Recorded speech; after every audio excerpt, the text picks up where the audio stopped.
I stood in my childhood bedroom on my 28th birthday as my parents delivered crushing news. You're adopted, and you'll inherit nothing when we die. Everything goes to our real children. My younger siblings, Emma and Tyler, smirked from the doorway. 24 hours later, I was sitting in a law office, hands trembling as Grandma Rose's attorney slid documents across the mahogany desk.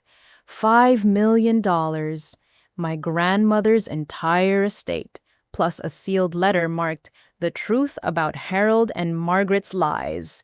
The confrontation happened during what should have been a celebration. I'd driven 3 hours from the city carrying a store-bought cake because Margaret never bothered making me one. The dining room smelled of pot roast and judgment, a combination I'd grown accustomed to over 28 years. "Claudette, we need to discuss your future," Harold began, setting down his fork with deliberate precision. He adjusted his wire-rimmed glasses, a gesture I recognized as his preparation for delivering bad news. Margaret smoothed her graying hair, her thin lips pressed into a line I'd seen countless times before. "We've been waiting for the right moment to tell you this. You're old enough now, established in your career." I felt my stomach drop. "Tell me what—" "You're adopted," Margaret said flatly, as if announcing the weather. "We took you in when you were 2 years old." The words hung in the air like smoke from a snuffed candle. I looked between their faces, searching for signs of a cruel joke. Emma leaned against the doorframe, examining her manicured nails. Tyler scrolled through his phone, barely suppressing a grin. "Your birth mother was a teenage neighbor." Harold continued, his voice carrying the same tone he used for quarterly business reports. "She died during childbirth complications. We already had Emma and Tyler, both babies at the time. Taking you in seemed practical." "Practical?" My voice came out as a whisper. "You were convenient," Harold said, pushing his glasses up again. "A built-in babysitter as you grew older. You helped with the younger ones." Margaret nodded, reaching for her water glass. "We've updated our will recently. We felt you should know that our estate will pass to our biological children. It's only fair that our blood receives what we've built." "Blood." I repeated the word, tasting like copper in my mouth. Emma finally looked up, her blue eyes sparkling with something I now recognized as triumph. "We've known for years, Claudette. Mom and Dad wanted to wait until you were financially stable enough to handle the truth." "Considerate of them, really," Tyler added, not bothering to look up from his screen. I pushed back from the table, the chair scraping against hardwood. My hands shook as I grabbed my purse. "I need some air." "Oh, Claudette, don't be dramatic," Margaret called after me. "We still consider you part of this family. You're welcome at holidays." I climbed the stairs to my old room instead of leaving, needing something, though I couldn't name what. The space had been converted to storage years ago, boxes stacked where my bed once stood. I pulled down a box labeled "Old Papers" and began rifling through tax documents and warranty cards. That's when I found them. Adoption papers, yellowed with age, tucked between instruction manuals. My hands trembled as I read the official-looking documents. My birth mother's name jumped off the page: Sarah Rose Williams. Rose. My middle name was Rose. I photographed every page with my phone, then carefully returned the documents to their hiding place. Something about those papers felt wrong, though I couldn't identify what. The signatures looked strange, the official seal slightly off-center. I descended the stairs to find my family had returned to eating, conversation flowing as if they hadn't just shattered my understanding of my entire life. Margaret glanced up, her expression mild annoyance. "Feeling better?" "I'm leaving," I announced, clutching my purse strap. "Don't expect me for any holidays." Harold sighed, setting down his fork again. "You're overreacting, Claudette. We gave you a good life. Private school, college education." "Community college," I corrected, "while Emma and Tyler went to Yale and Princeton." "Well, we had to prioritize," Margaret said, her tone suggesting I should understand. I left without another word, driving through the darkness with tears blurring my vision. By the time I reached my apartment, 12 missed calls from Margaret lit up my phone screen. I deleted each voicemail without listening. Sleep eluded me that night. I stared at the ceiling, replaying every Christmas morning where Emma and Tyler's present piles dwarfed mine. Every school event where Margaret and Harold sat front row for the twins but arrived late for mine. Every family vacation I wasn't invited on because someone needed to watch the house. 26 years of moments suddenly made terrible sense. My phone rang at exactly 9 the next morning. The caller ID showed an unfamiliar number with a local area code. I almost ignored it, still raw from yesterday's revelation, but something made me answer. Miss Claudette Williams. The voice was professional, measured. Yes. My name is Benjamin Hartley. I'm an attorney with Hartley and Associates. I'm calling regarding the estate of Rose Catherine Whitfield. Would you be able to come to my office today? It's rather urgent. Rose. There was that name again. I'm sorry, I don't know any Rose Whitfield. A pause. She may have been known to you as Grandma Rose. She passed away 2 weeks ago. My breath caught. The elderly woman who lived 3 houses down from my parents, who always waved when I visited, who'd slip me $5 bills on birthdays when Margaret wasn't looking.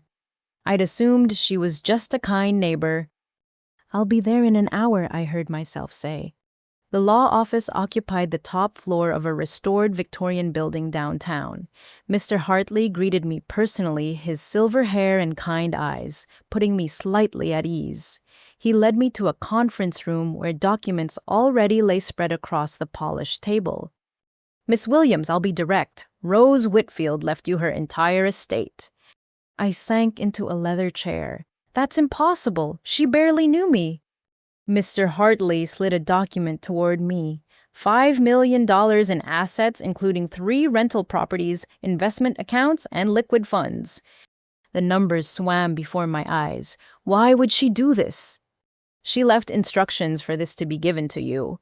He handed me a cream-colored envelope, my name written across it in shaky cursive. She insisted the will reading be delayed until after your 28th birthday. She was very specific about the timing. With trembling fingers, I opened the envelope. The letter inside ran 3 pages, each word burning into my memory. My dearest Claudette, if you're reading this, then Harold and Margaret have finally told you their version of the truth.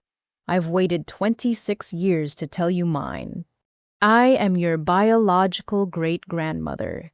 Sarah Rose Williams was my granddaughter, my son Robert's only child. She was 17 when she became pregnant with you, scared, but determined to raise you with our family's help. Sarah didn't die during childbirth, my darling. She lived for 3 days after you were born, holding you, naming you, planning your future. She named you Claudette after my mother, and gave you Rose as your middle name to carry our family forward. On the 3rd night, while Sarah slept, Harold and Margaret Stone came to the hospital. They claimed to be family friends there to help. The night nurse, overwhelmed with patients, let them take you for a walk. They never brought you back. Sarah woke to find you gone. The trauma sent her into cardiac arrest. She died calling your name, begging us to find you. The hospital couldn't explain how you'd vanished. Security footage had mysteriously disappeared. The police said without evidence, they couldn't prove kidnapping. I hired private investigators. We searched for years. When we finally tracked Harold and Margaret down, they'd already created elaborate adoption papers. They threatened us with lawyers, claimed we were unstable, grieving family members, trying to steal their legally adopted daughter. Without the hospital footage, we had no proof. I moved to their neighborhood 8 years ago, hoping to be near you. Every birthday card I sent was returned. Every attempt to speak to you was blocked.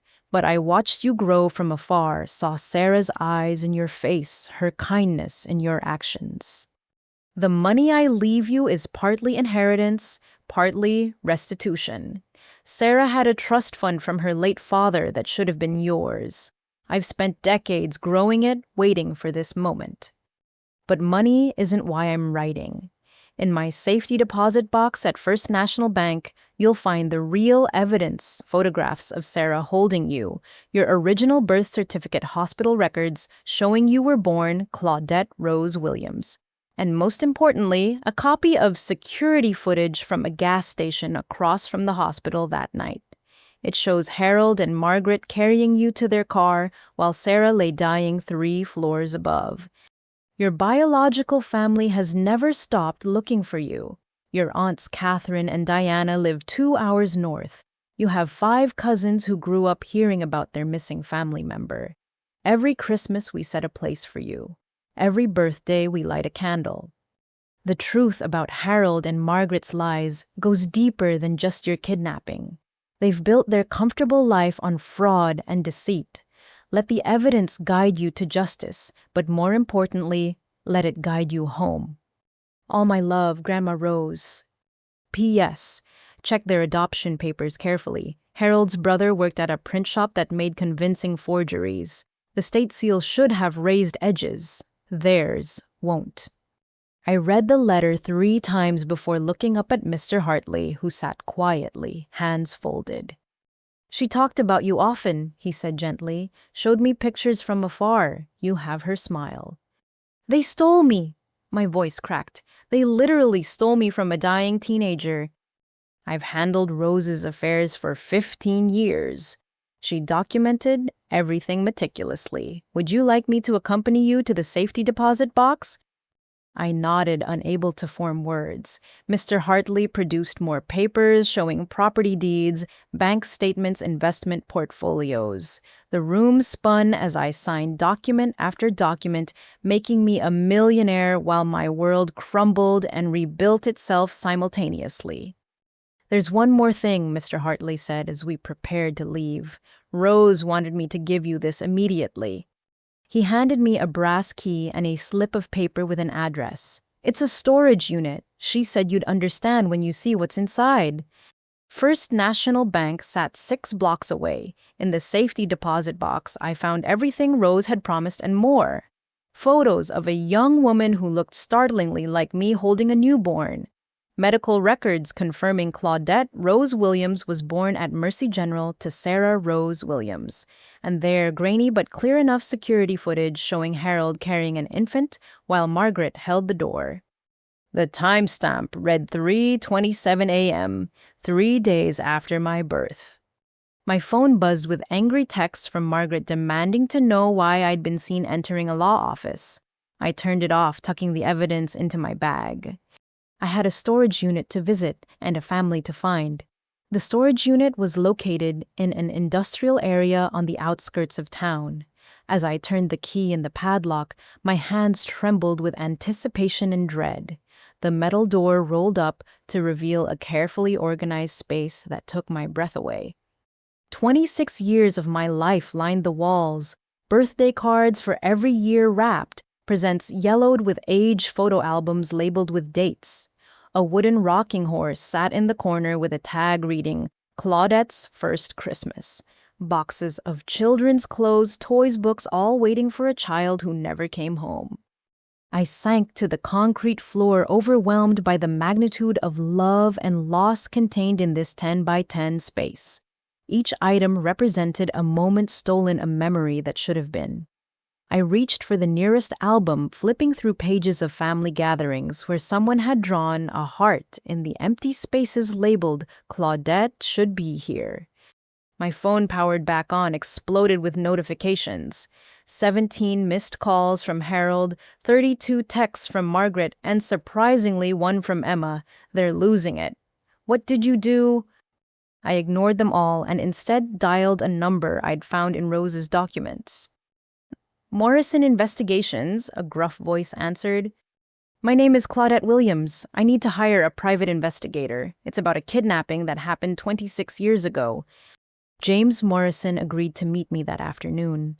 A former detective with silver at his temples and sharp green eyes, he listened without interruption as I laid out everything. He examined the documents, studied the footage, and took careful notes. Your grandmother did most of the heavy lifting, he said finally, But there are gaps to fill, financial records to trace, witnesses to track down. This kind of operation doesn't happen in isolation. What do you mean? Kidnapping a baby from a hospital requires planning inside help documentation. Someone had to create those adoption papers.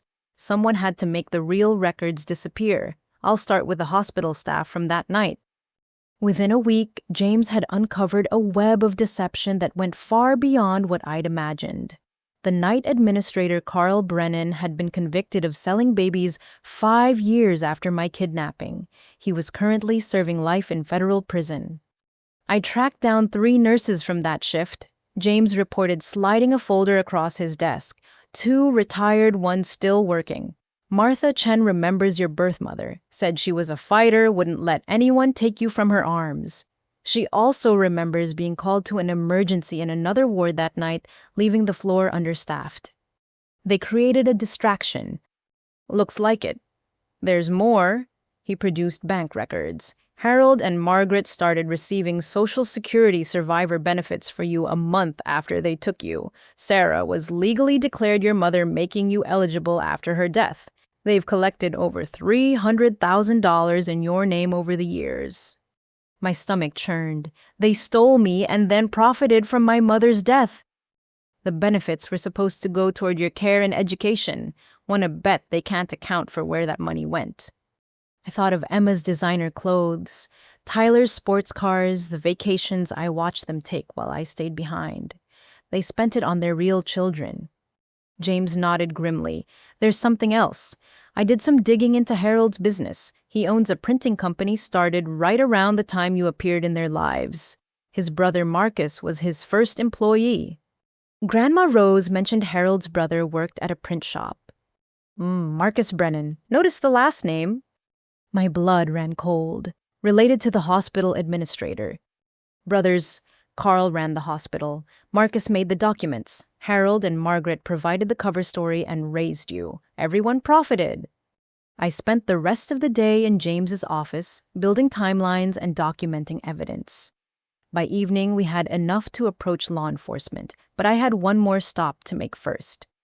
The house I'd grown up in looked different now, sinister in its suburban normalcy. I rang the doorbell, hearing Margaret's heels clicking across the floor I'd mopped countless times.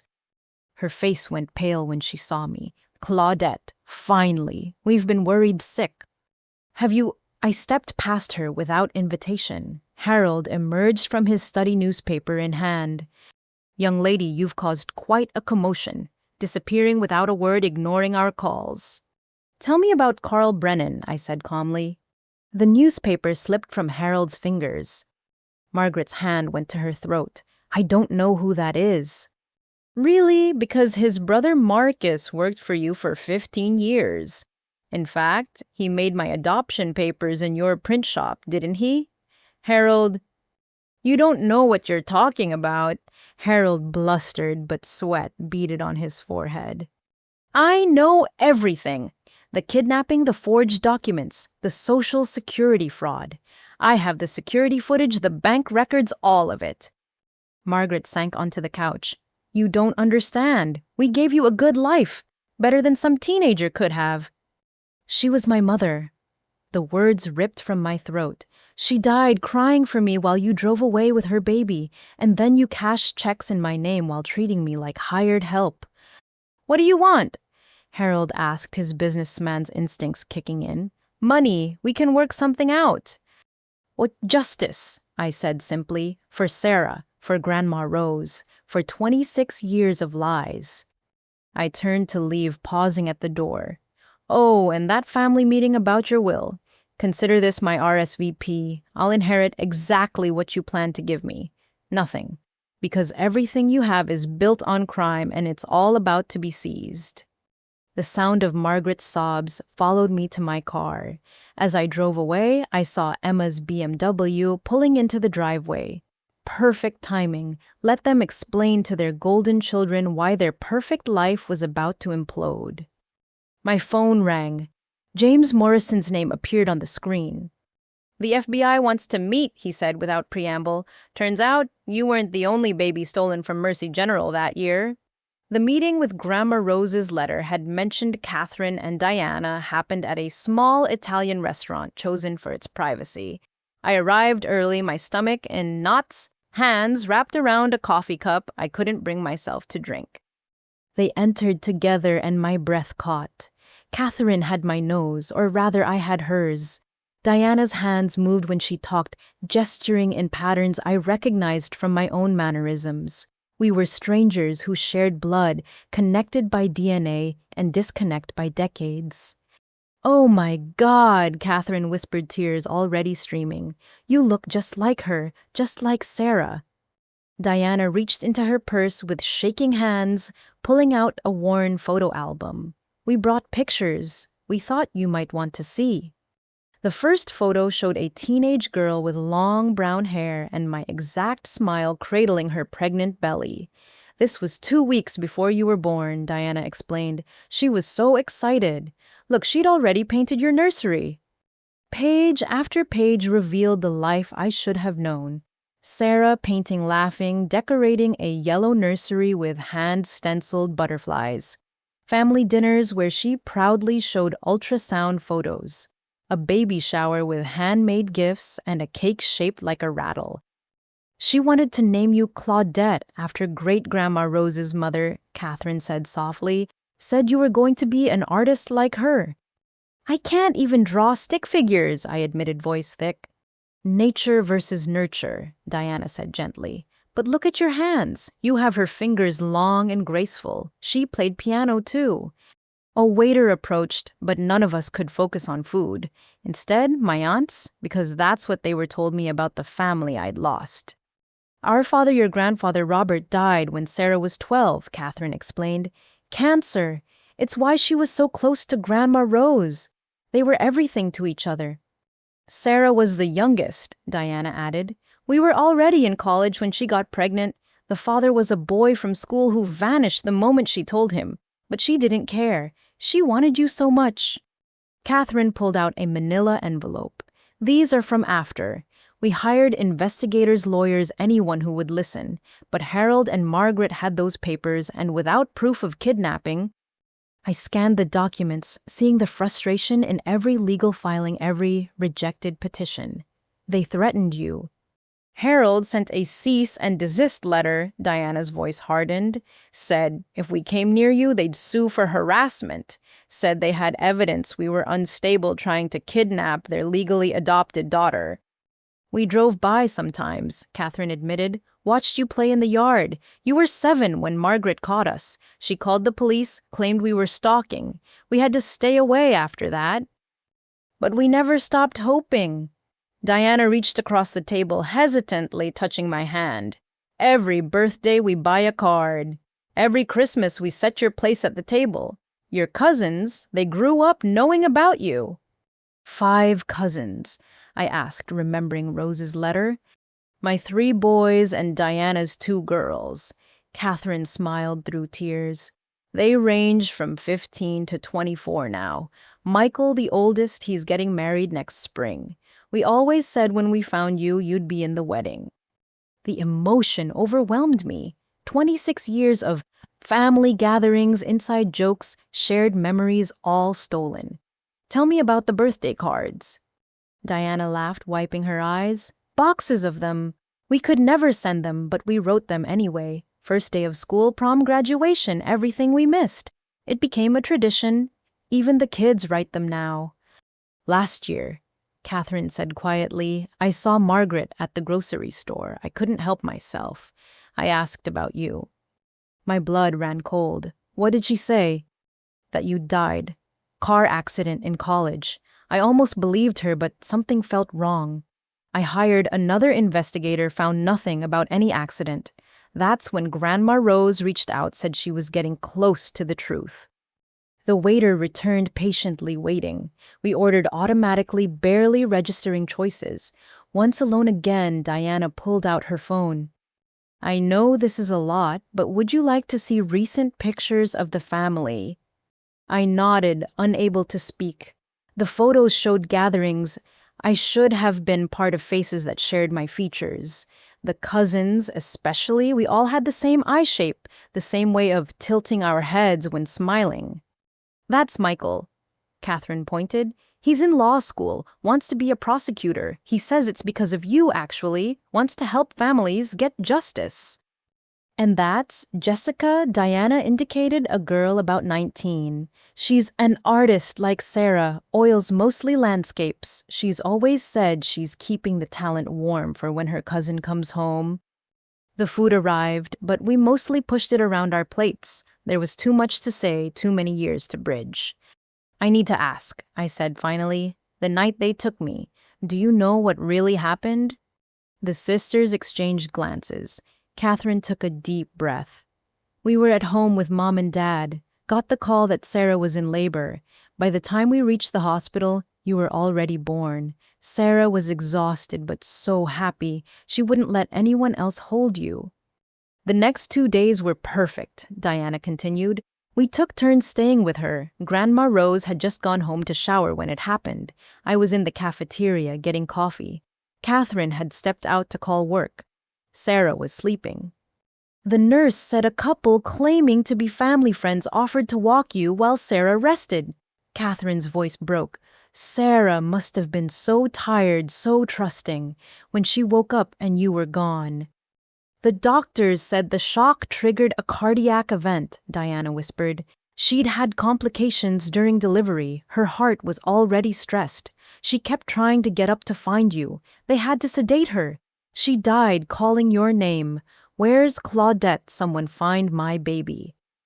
We sat in silence, 3 women bound by loss and found connection. The restaurant gradually emptied around us, but our waiters, seeming to understand, left us alone. There's something else, Catherine said eventually. Something we debated telling you. My stomach clenched. After everything, what more could there be? Sarah left things for you, besides the trust fund Grandma Rose managed. Personal things. Her paintings, journals, the clothes she bought for you. We've kept everything in climate-controlled storage. Waiting. 26 years of waiting, Diana added. We never gave up hope, even when Margaret said you died something in here. She touched her chest, knew you were still out there. My phone buzzed. A text from James Morrison. FBI meeting tomorrow at 9. They've connected your case to 4 others. This is bigger than we thought. I showed my aunts the message. Their faces hardened with determination.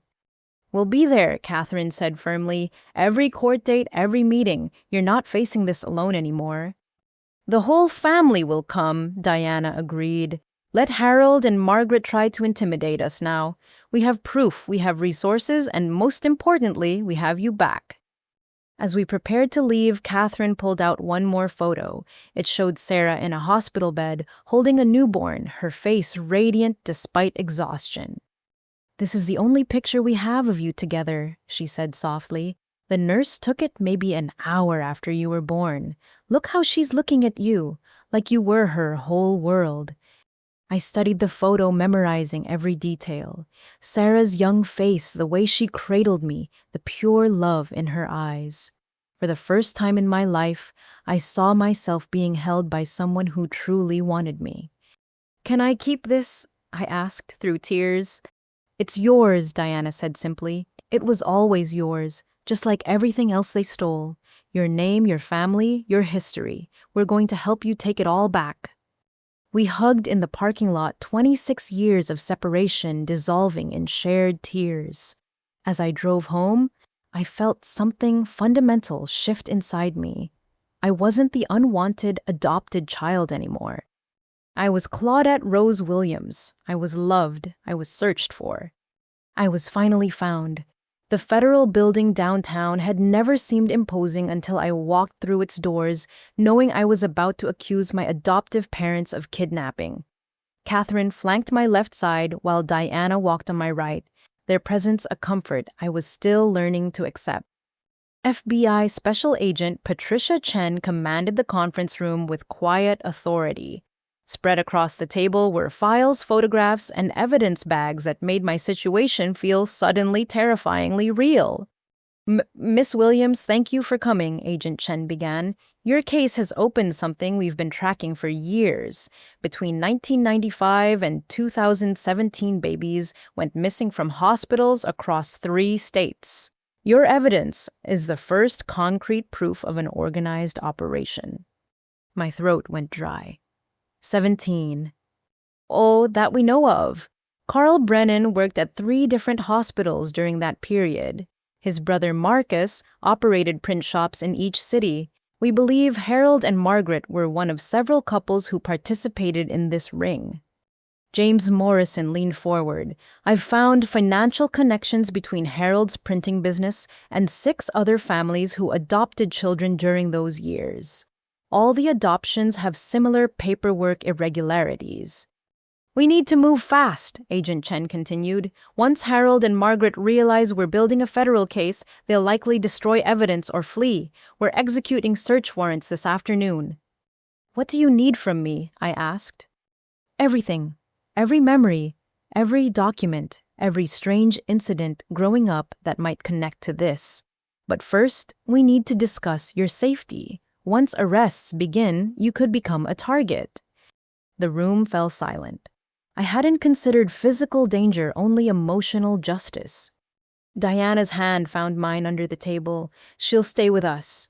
We have a security system and my husband's a retired police officer. I appreciate that, but they know where I live, I protested. Then you'll stay with Catherine, Diana said firmly. They don't know our married names or addresses. We've made sure of that over the years. Agent Chen nodded approvingly. Good. Now let's discuss the charges.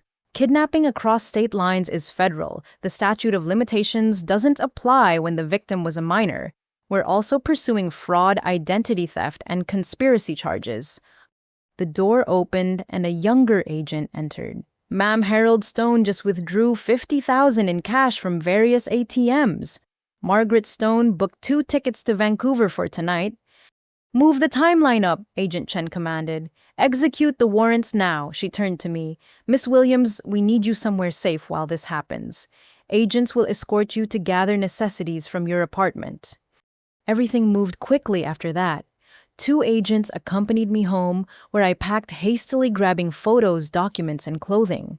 As we descended my building stairs, my phone exploded with calls from Emma. Don't answer, the female agent advised. Anything you say could compromise the investigation. We were loading my car when Tyler appeared, his Porsche screeching into the parking lot. Claudette.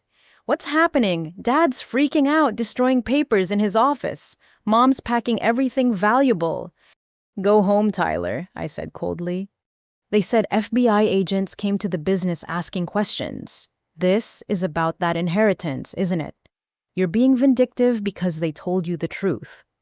The male agent stepped forward. Sir, you need to leave. Tyler's face contorted with rage. You always were jealous of us. Now you're trying to ruin our lives because Grandma Rose left you money. That's pathetic even for you. Your parents kidnapped me as a baby, I said quietly. They let my mother die thinking I was stolen, which I was. That's insane. Tyler laughed, but uncertainty flickered in his eyes. Mom and Dad would never. They cashed government checks in my name for 26 years. That money you spent on spring breaks and designer clothes, it was meant for my education. Every privilege you enjoyed was built on crimes against me. Tyler stumbled backward. You're lying. Let's check Dad's safe, I suggested. The real adoption papers are probably there. Compare them to official state documents. The seal won't have raised edges because Uncle Marcus printed them in the shop. I left him standing in the parking lot, mouth opening and closing like a landed fish. The agents followed me to Catherine's house in an unmarked car, ensuring we weren't followed.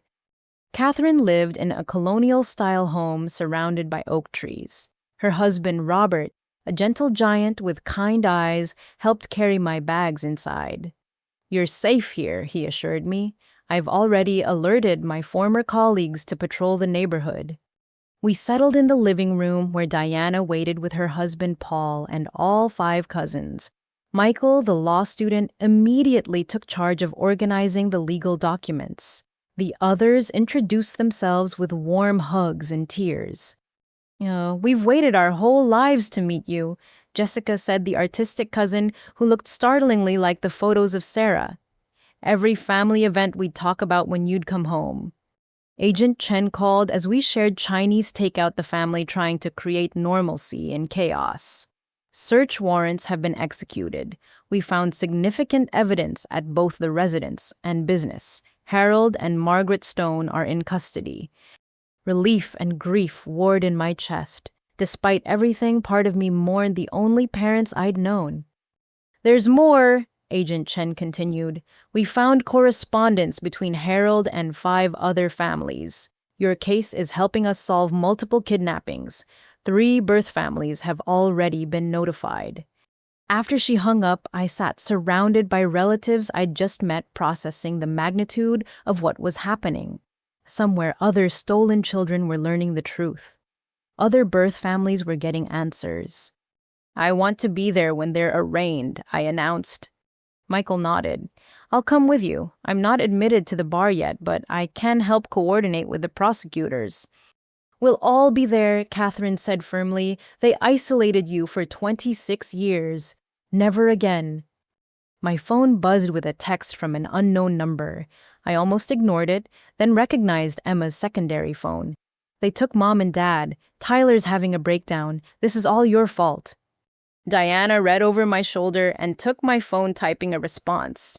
The only people at fault are those who commit crimes. Your parents stole a baby and profited from her mother's death. Direct your anger appropriately. Who's that? I asked as she hit send.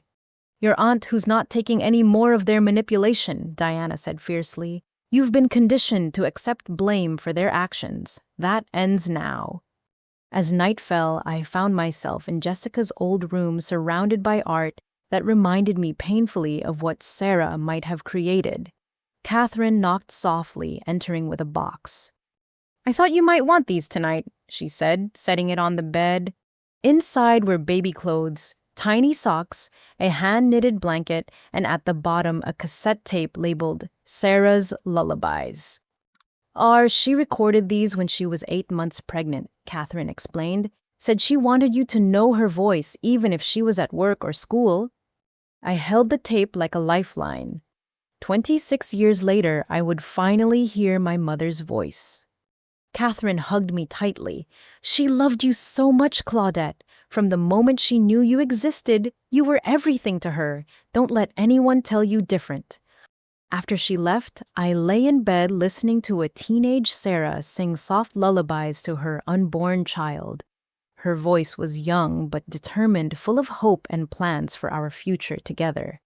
Between songs, she talked to me, told me about her dreams, promised to teach me painting and piano. Hey, little one, her recorded voice whispered. Mommy's here. I'll always be here. Even when you're grown up and don't need lullabies anymore, I'll be your mom. Nothing's gonna change that. I cried until no tears remained, grieving the mother I'd never known and the life that was stolen from us both. But underneath the sorrow, something stronger emerged. Determination. Harold and Margaret had stolen 26 years. They wouldn't get away with stealing one day more. The news broke 3 days after the arrests. Local business owner arrested in baby trafficking ring, read the morning headline. By noon, it had gone national. My phone became unusable from the influx of calls from reporters, former classmates, and people I hadn't spoken to in years. Catherine's living room became our war room. Michael coordinated with prosecutors while Jessica handled media requests. Diana fielded calls from other victims' families who'd seen the news. I sat in the center of it all numb from the hurricane my life had become. Channel 7 wants an exclusive, Jessica reported. They're offering to let you tell your story unedited. No media yet, Michael advised. Not until the arraignment. We don't want to give the defense anything to use. Through the window, I watched news vans gather at the end of the driveway.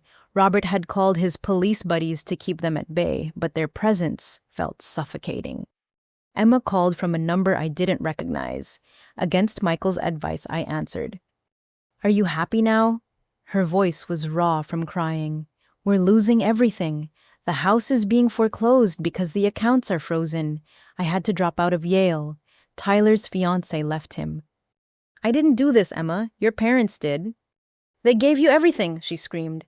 "Private school, a roof over your head, food, clothes. So what if you weren't blood? You had a good life." "They gave me leftovers," I said quietly. "Hand-me-downs while you wore designer labels bought with money meant for my care. I went to community college while you and Tyler went to Ivy's. I wasn't family. I was free labor disguised as love. At least you had a family. Now I have nothing." "I never had a family. I had employers who happened to let me sleep in their house. And Emma, you've known since you were a child. Tyler told me you both called me the fake sister. You benefited from this crime knowingly." She hung up. An hour later, Michael's phone rang. His expression darkened as he listened. "That was the prosecutor," he said after ending the call. "Harold had a heart attack in custody. He's in the hospital stable but under guard." Part of me felt hollow at the news. The man who'd pretended to be my father for 26 years was facing his mortality, and I felt nothing. "There's more," Michael continued. "They found additional evidence in Harold's office safe, correspondence dating back 30 years. This wasn't just about babies. They were selling forged documents, creating false identities. The FBI's now investigating connections to human trafficking." The room fell silent. Catherine covered her mouth in horror. Diana reached for Paul's hand. "How deep does this go?" I whispered. "Deep enough that the state attorney general is taking over the prosecution. You're not just a victim anymore, Claudette. You're the key witness in dismantling a 30-year criminal enterprise." My phone buzzed with a news alert. A photo of Margaret in handcuffs dominated the screen. Her perfectly styled hair disheveled, her designer suit wrinkled. She looked smaller, somehow diminished without her armor of suburban respectability. The doorbell rang. Robert checked the security camera, then opened it to reveal a woman in her 50s, nervous and clutching a manila folder. "I'm looking for Claudette Williams," she said softly. "My name is Martha Chen. I was the nurse the night you were born." Catherine ushered her inside away from the telephoto lenses. Martha sat across from me, tears already forming. "I've carried this guilt for 26 years, she began. "I was the night nurse in maternity. Your mother, Sarah, she was so young but so fierce about protecting you. She barely slept, wouldn't let anyone hold you except family." "What happened that night?" I asked, though I dreaded the answer. "There was an emergency on the cardiac ward. 3 nurses got called away, including me. I left the maternity ward understaffed. When I came back 40 minutes later, Sarah was sedated and you were gone. The couple who took you had visitor badges, claimed to be family friends helping out." Martha opened her folder, revealing photocopied logs and reports. I knew something was wrong. Sarah hadn't authorized any visitors. But the hospital administration said I was overreacting, that the adoption was legal. When I pushed, they threatened my job. I had 2 kids to feed, so I stayed quiet. But I kept copies of everything. Michael leaned forward, examining the documents.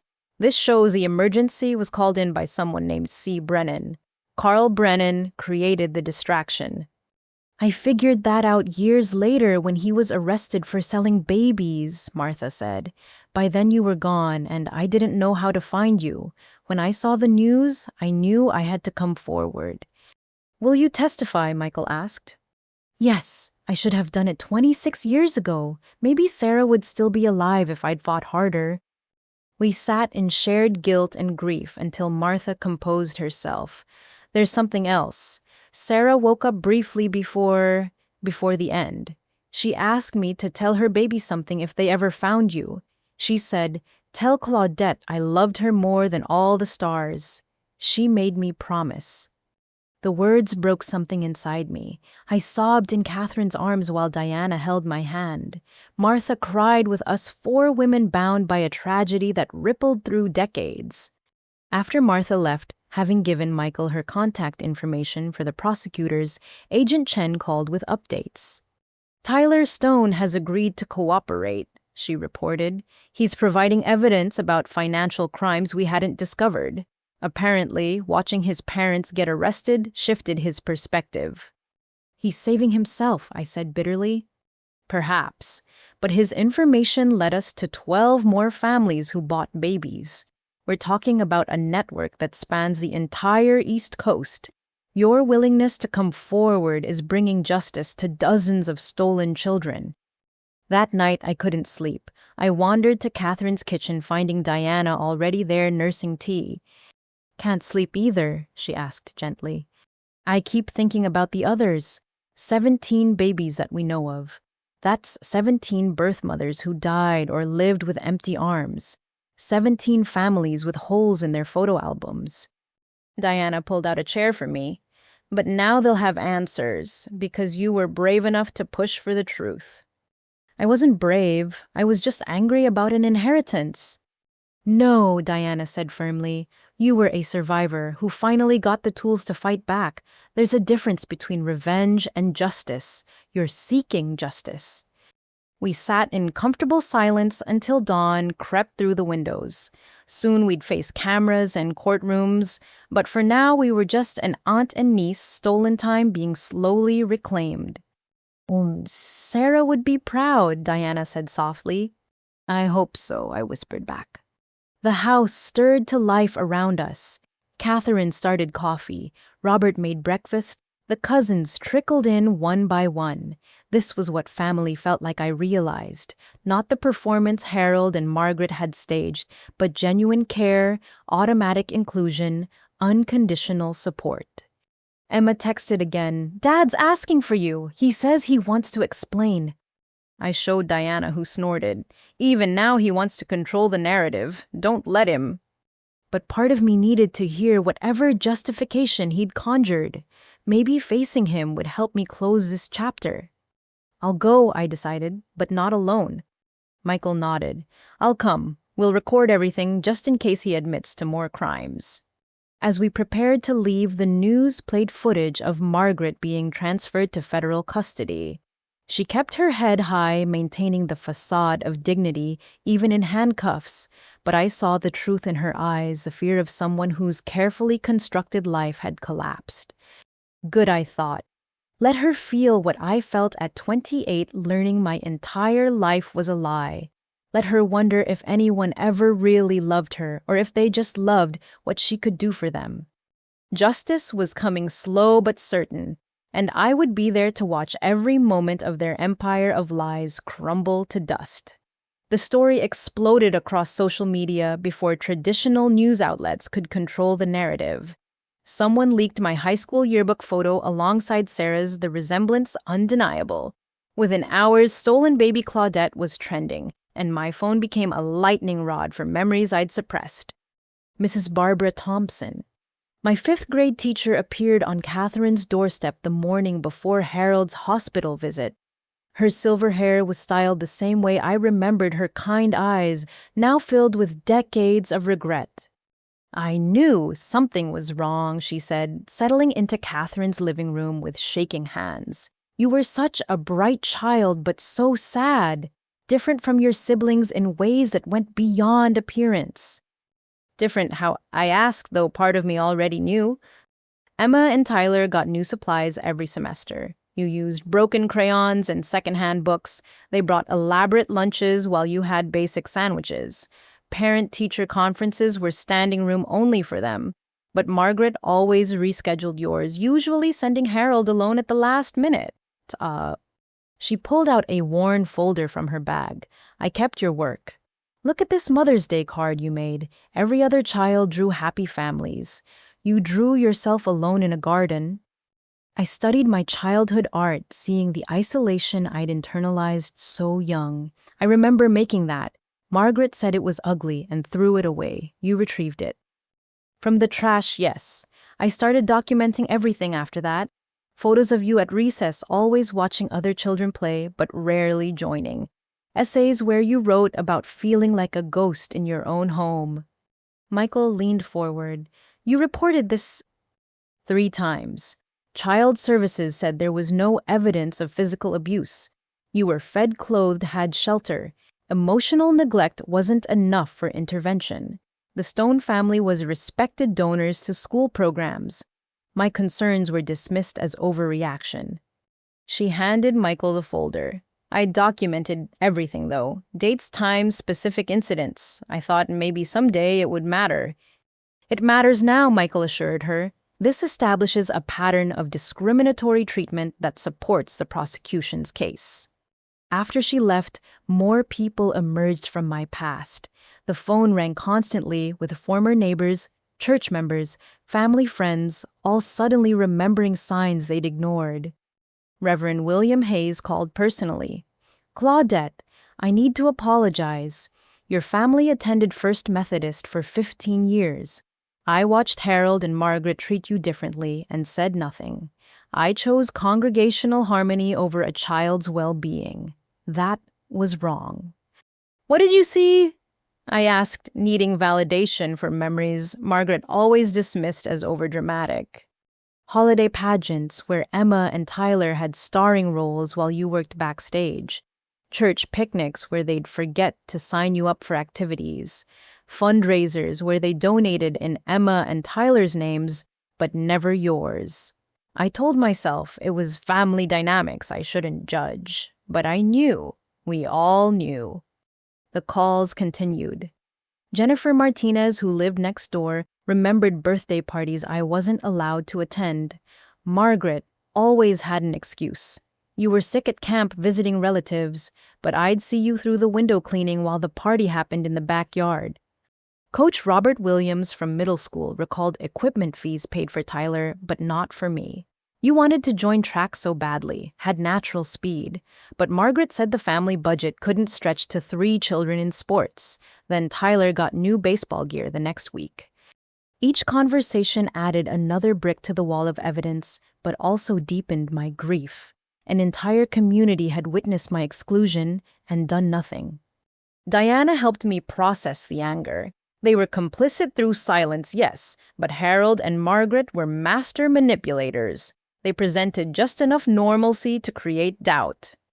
The local newspaper ran a feature titled "The Town That Failed Claudette." Reporter Sandra Chen had interviewed dozens of residents painting a picture of collective blindness. The Stone family represented success. One anonymous source stated, "Harold employed half the town at his printing business. Margaret volunteered at charity events. Questioning them meant risking your job, your social standing, your children's opportunities." The article included a photo from a church directory. There we stood, Harold and Margaret center frame, Emma and Tyler flanked close beside them, and me slightly apart, shoulders turned as if already leaving. Michael studied the image. Body language doesn't lie. Even in stage photos, the truth shows through. My hospital visit to Harold happened that afternoon. He lay in the cardiac unit monitors, beeping steadily. Without his business suits and commanding presence, he looked like what he was, an aging criminal whose crimes had finally caught up.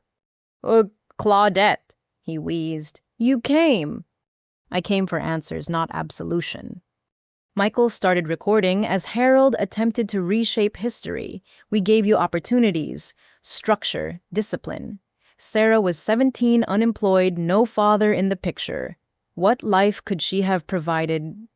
"The life that was hers to attempt," I replied coldly. "You took that choice away." "We took responsibility. Do you know how expensive raising a child is? The sacrifices we made. With $300,000 in Social Security benefits you stole in my name, what sacrifices were those exactly?" His monitor spiked. A nurse checked in, warning us to keep him calm. I almost laughed at the irony. "Tell me about Carl Brennan," I demanded once she left. Harold's face went gray. "Carl approached us, said he knew couples desperate for children could arrange private adoptions. We just wanted to help. By buying a baby." "We didn't buy. There were fees, administrative costs." Carl said the birth mother agreed, wanted a better life for her child. We believed him. Liar, Michael interjected calmly. We have the correspondence. You knew Sarah was fighting to keep her baby. You specifically requested a newborn whose mother was unlikely to have resources to search. Harold closed his eyes. You wouldn't understand. Margaret couldn't have more children after the twins. She was desperate for another baby. I did it for her. No, I stood to leave. You did it for profit. Every forged document, every fake identity you created in that print shop, every government check you cashed. You built an empire on stolen children and you're gonna die in prison for it. Claudette, please. You're still my daughter. I was never your daughter. I was inventory in your criminal enterprise. Employee number 3 in your household labor force. A tax deduction with a pulse, but never, not for one moment, was I your daughter. I left him their machines monitoring the heart that had never truly beat for me. Michael followed silently until we reached the parking garage. You okay? He asked gently. I will be. He validated what I always suspected but was gaslit into doubting. They never loved me. I wasn't crazy or ungrateful. They were criminals who happened to house their victim. Back at Catherine's, packages had arrived from strangers across the country. Letters from other adoptees questioning their origins. Support from legitimate, adoptive families horrified by the Stones' actions. Offers of pro bono therapy, legal services, and investigative help. One package stood out addressed in careful cursive. Inside, a photo album and letter from Jessica Patterson, now 63. Dear Claudette, I was 16 when Carl Brennan stole my baby. They told me she died, but I never believed it. Your story gives me hope that somewhere my daughter is learning the truth too. These photos are all I have of my pregnancy. If the FBI asks, I'll testify about what Carl did to me and so many others. Stay strong. We birth mothers are all praying for our stolen babies to come home. I added her album to the growing collection of evidence and broken hearts. Each story strengthened our case, but deepened the tragedy's scope. That evening, as we prepared for tomorrow's arraignment, Tyler appeared in the news. He'd given an interview portraying himself as another victim, claiming ignorance of his parents' crimes. But the reporter pressed playing social media posts from his teenage years. His face crumbled on screen as the evidence of his complicity mounted. The reporter ended with a simple question: how do you sleep at night knowing you benefited from human trafficking? Tyler walked off camera without answering. Good, Diana said firmly. Let them all face what they've done. Every birthday present bought with blood money, every opportunity stolen from you and given to them. Let it haunt them. Tomorrow would bring the arraignment the formal beginning of justice.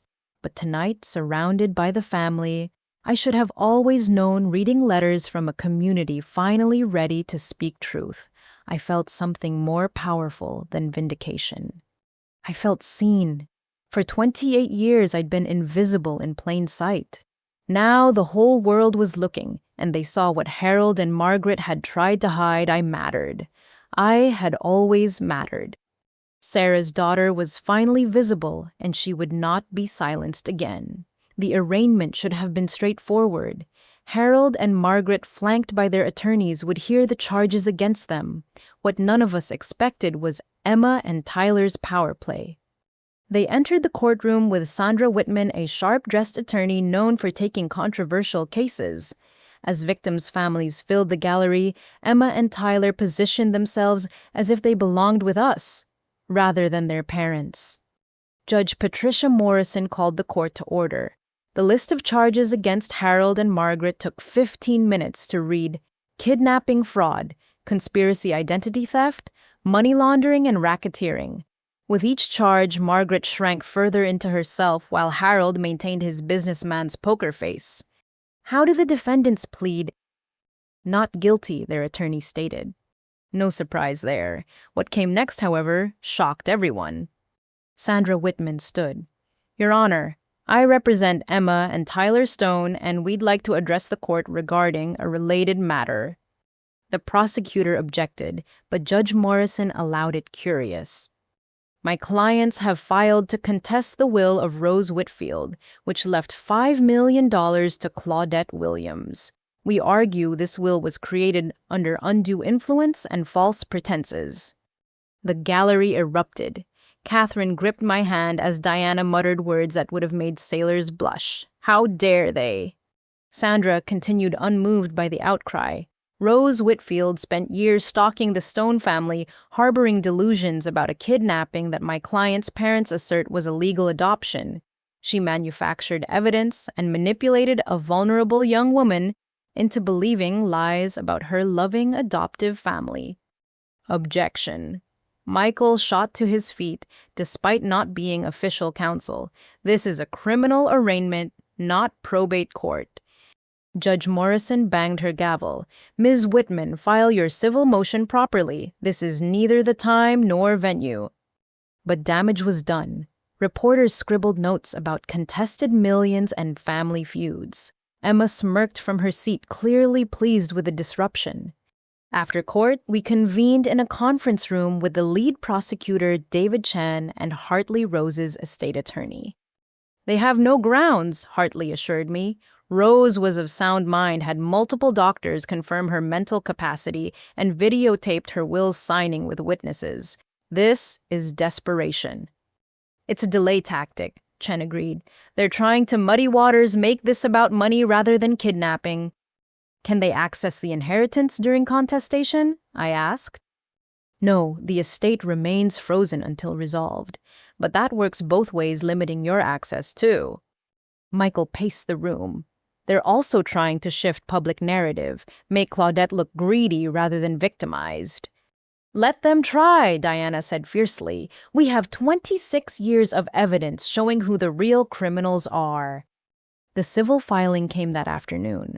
Sandra Whitman had crafted a masterpiece of victim blaming. According to the motion, Rose was a disturbed elderly woman who fixated on a neighbor's adopted child, creating elaborate fantasies to justify her obsession.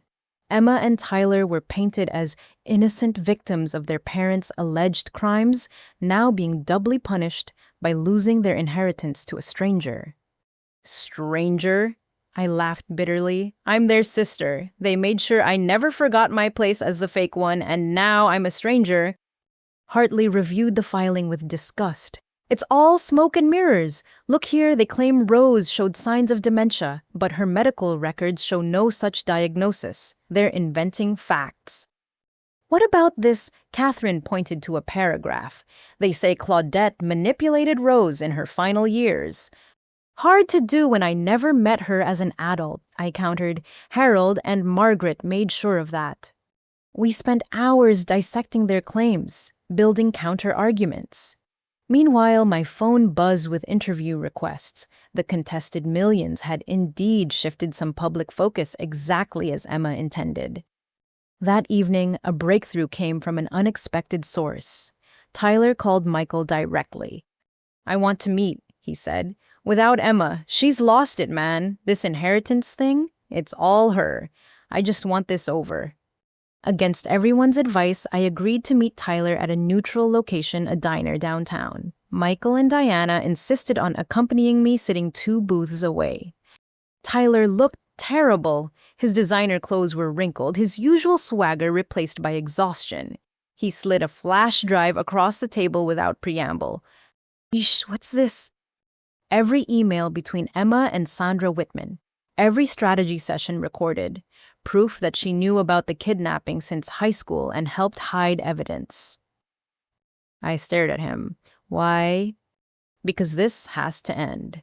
Yeah, I was a spoiled jerk who benefited from crimes, but Emma, she actively participated. She found Sarah's obituary online years ago and deleted it from Dad's browser history. She intercepted letters from someone named Catherine Williams and burned them. My blood ran cold. She knew Catherine was trying to reach me. She knew everything, thought it was hilarious, called it keeping the golden goose laying eggs. That flash drive has screenshots of her group chats joking about it. And you said nothing. Tyler met my eyes for the first time in years. I was 17, selfish and drunk on privilege, but I never deleted evidence or burned letters. I stayed silent, which was wrong. Emma actively covered crimes. There's a difference. Why should I trust you now?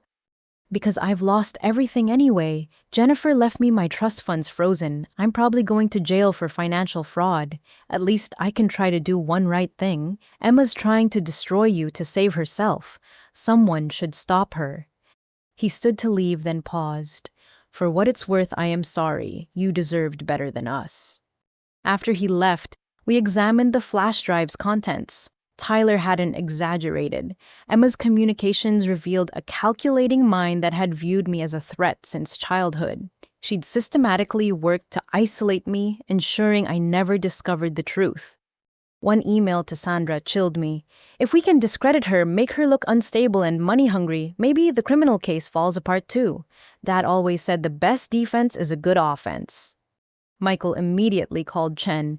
We have evidence Emma Stone actively participated in the conspiracy. She's not a bystander, she's an accomplice.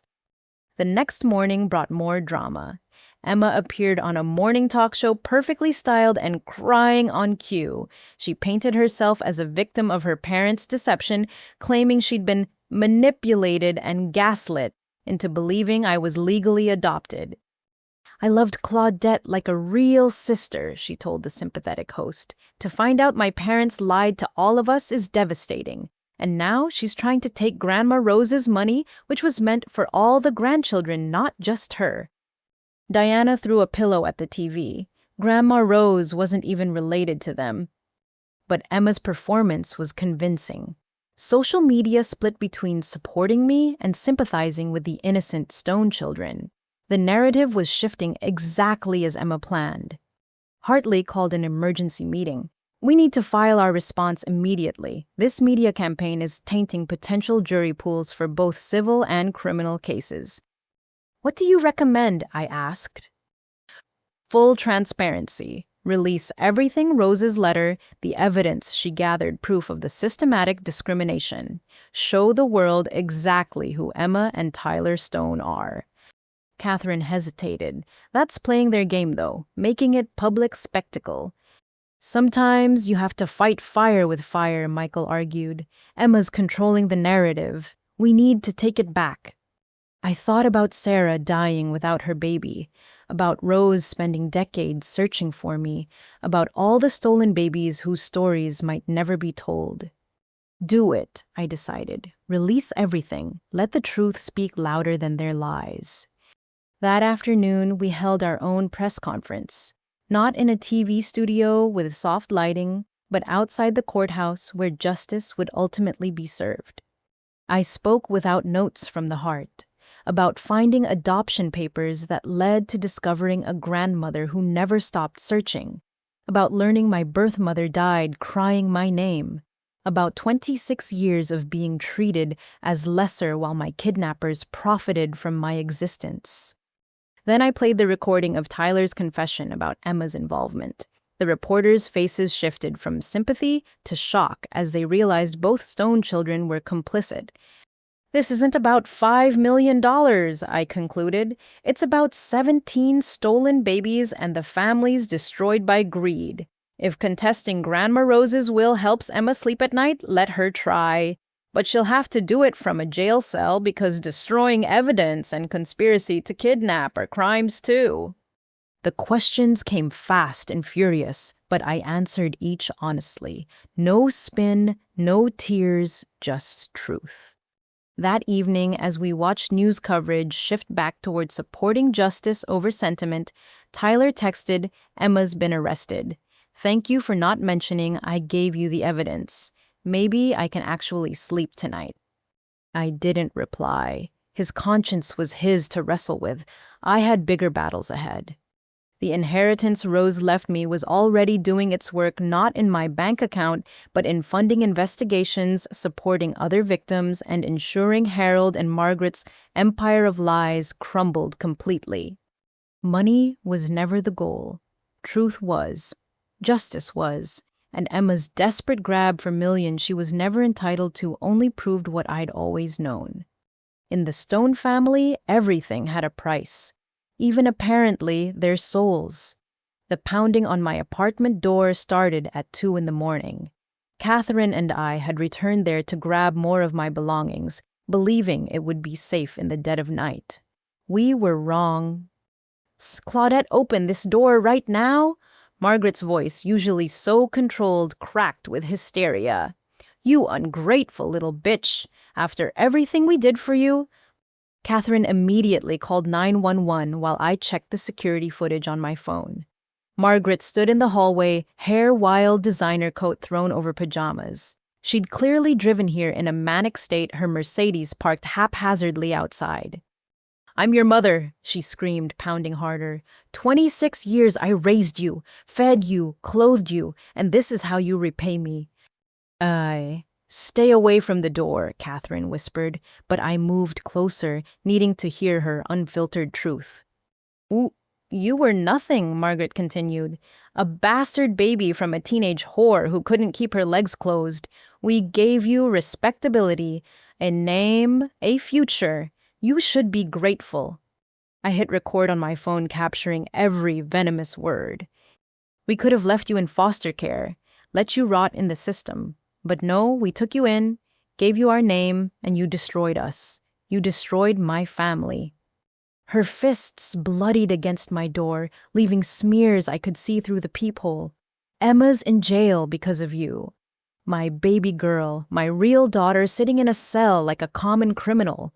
While you parasite, you thief, you're living off money that should be theirs." The 911 operator stayed on the line while Catherine held me back from responding. "Let Margaret confess," she mouthed. "You want to know the truth?" Margaret laughed high and broken. "We never wanted you. Carl Brennan owed Harold money, suggested taking you as payment.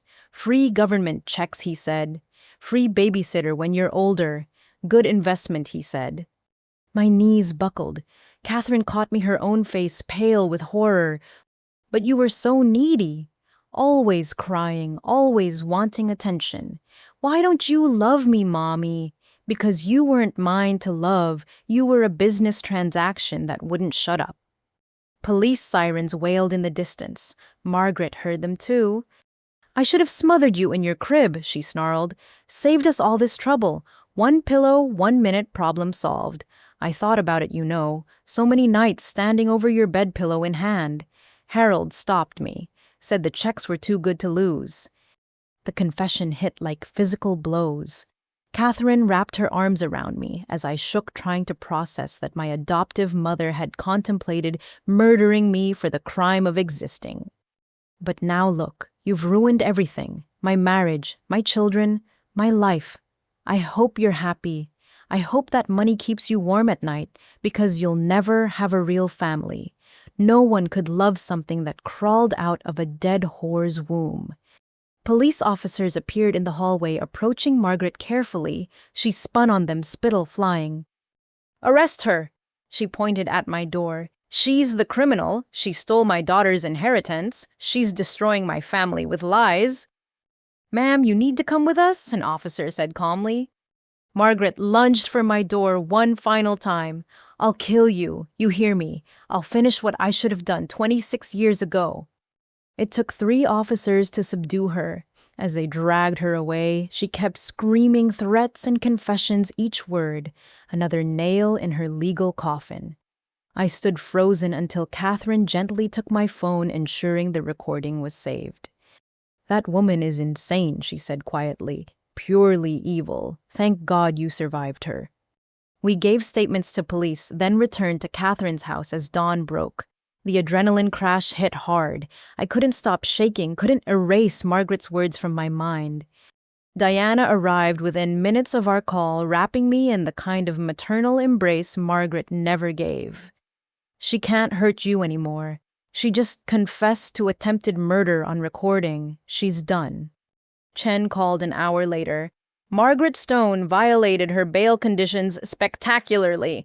Between the threats and the confession about contemplating infanticide, she won't see freedom before trial. You're safe. What about Harold? It'll be funny you should ask. He attempted to access an offshore account in the Caymans this morning. We were monitoring it. 50,000 in cash was waiting. He's back in custody too. The day brought more revelations. Robert Chen, my forensic accountant, had traced Harold's hidden assets. Beyond the Cayman accounts, he'd found shell companies, cryptocurrency wallets, and property hidden under false names. Conservative estimate 8 million in concealed assets, all traceable to the criminal enterprise. Every forged document, every fake identity he sold the money trail leads back to him. Can it be seized? Michael asked during our afternoon strategy session. Already in motion. Asset forfeiture laws are powerful when dealing with conspiracy and fraud. The Stone Empire is being dismantled piece by piece. Emma's lawyer had dropped her as a client after the evidence Tyler provided surfaced. She now had a public defender and faced charges for destruction of evidence and conspiracy after the fact. Her morning show sympathy tour had backfired spectacularly. Tyler surprisingly had followed through on his promise to cooperate fully. His testimony revealed more victims, more families destroyed by his parents' greed. In exchange for his cooperation, prosecutors offered him a plea deal 5 years for financial fraud, possible early release with good behavior. It's more than he deserves, but less than he fears, Chen explained. His information is invaluable. He knows where every body is buried, metaphorically speaking. That afternoon, Harold made one last desperate play. Through his lawyer, he offered a deal, full confession in exchange for minimum security prison and protective custody. He's scared, Chen told us. Other inmates don't take kindly to child traffickers. He wants guarantees for his safety. No deal, I said firmly. He made his choices. He can face the consequences like the babies he stole had to face theirs. The lawyer persisted. Mr. Stone has information about other operations, other states where similar rings operated. He's willing to provide names, dates, locations. It was tempting.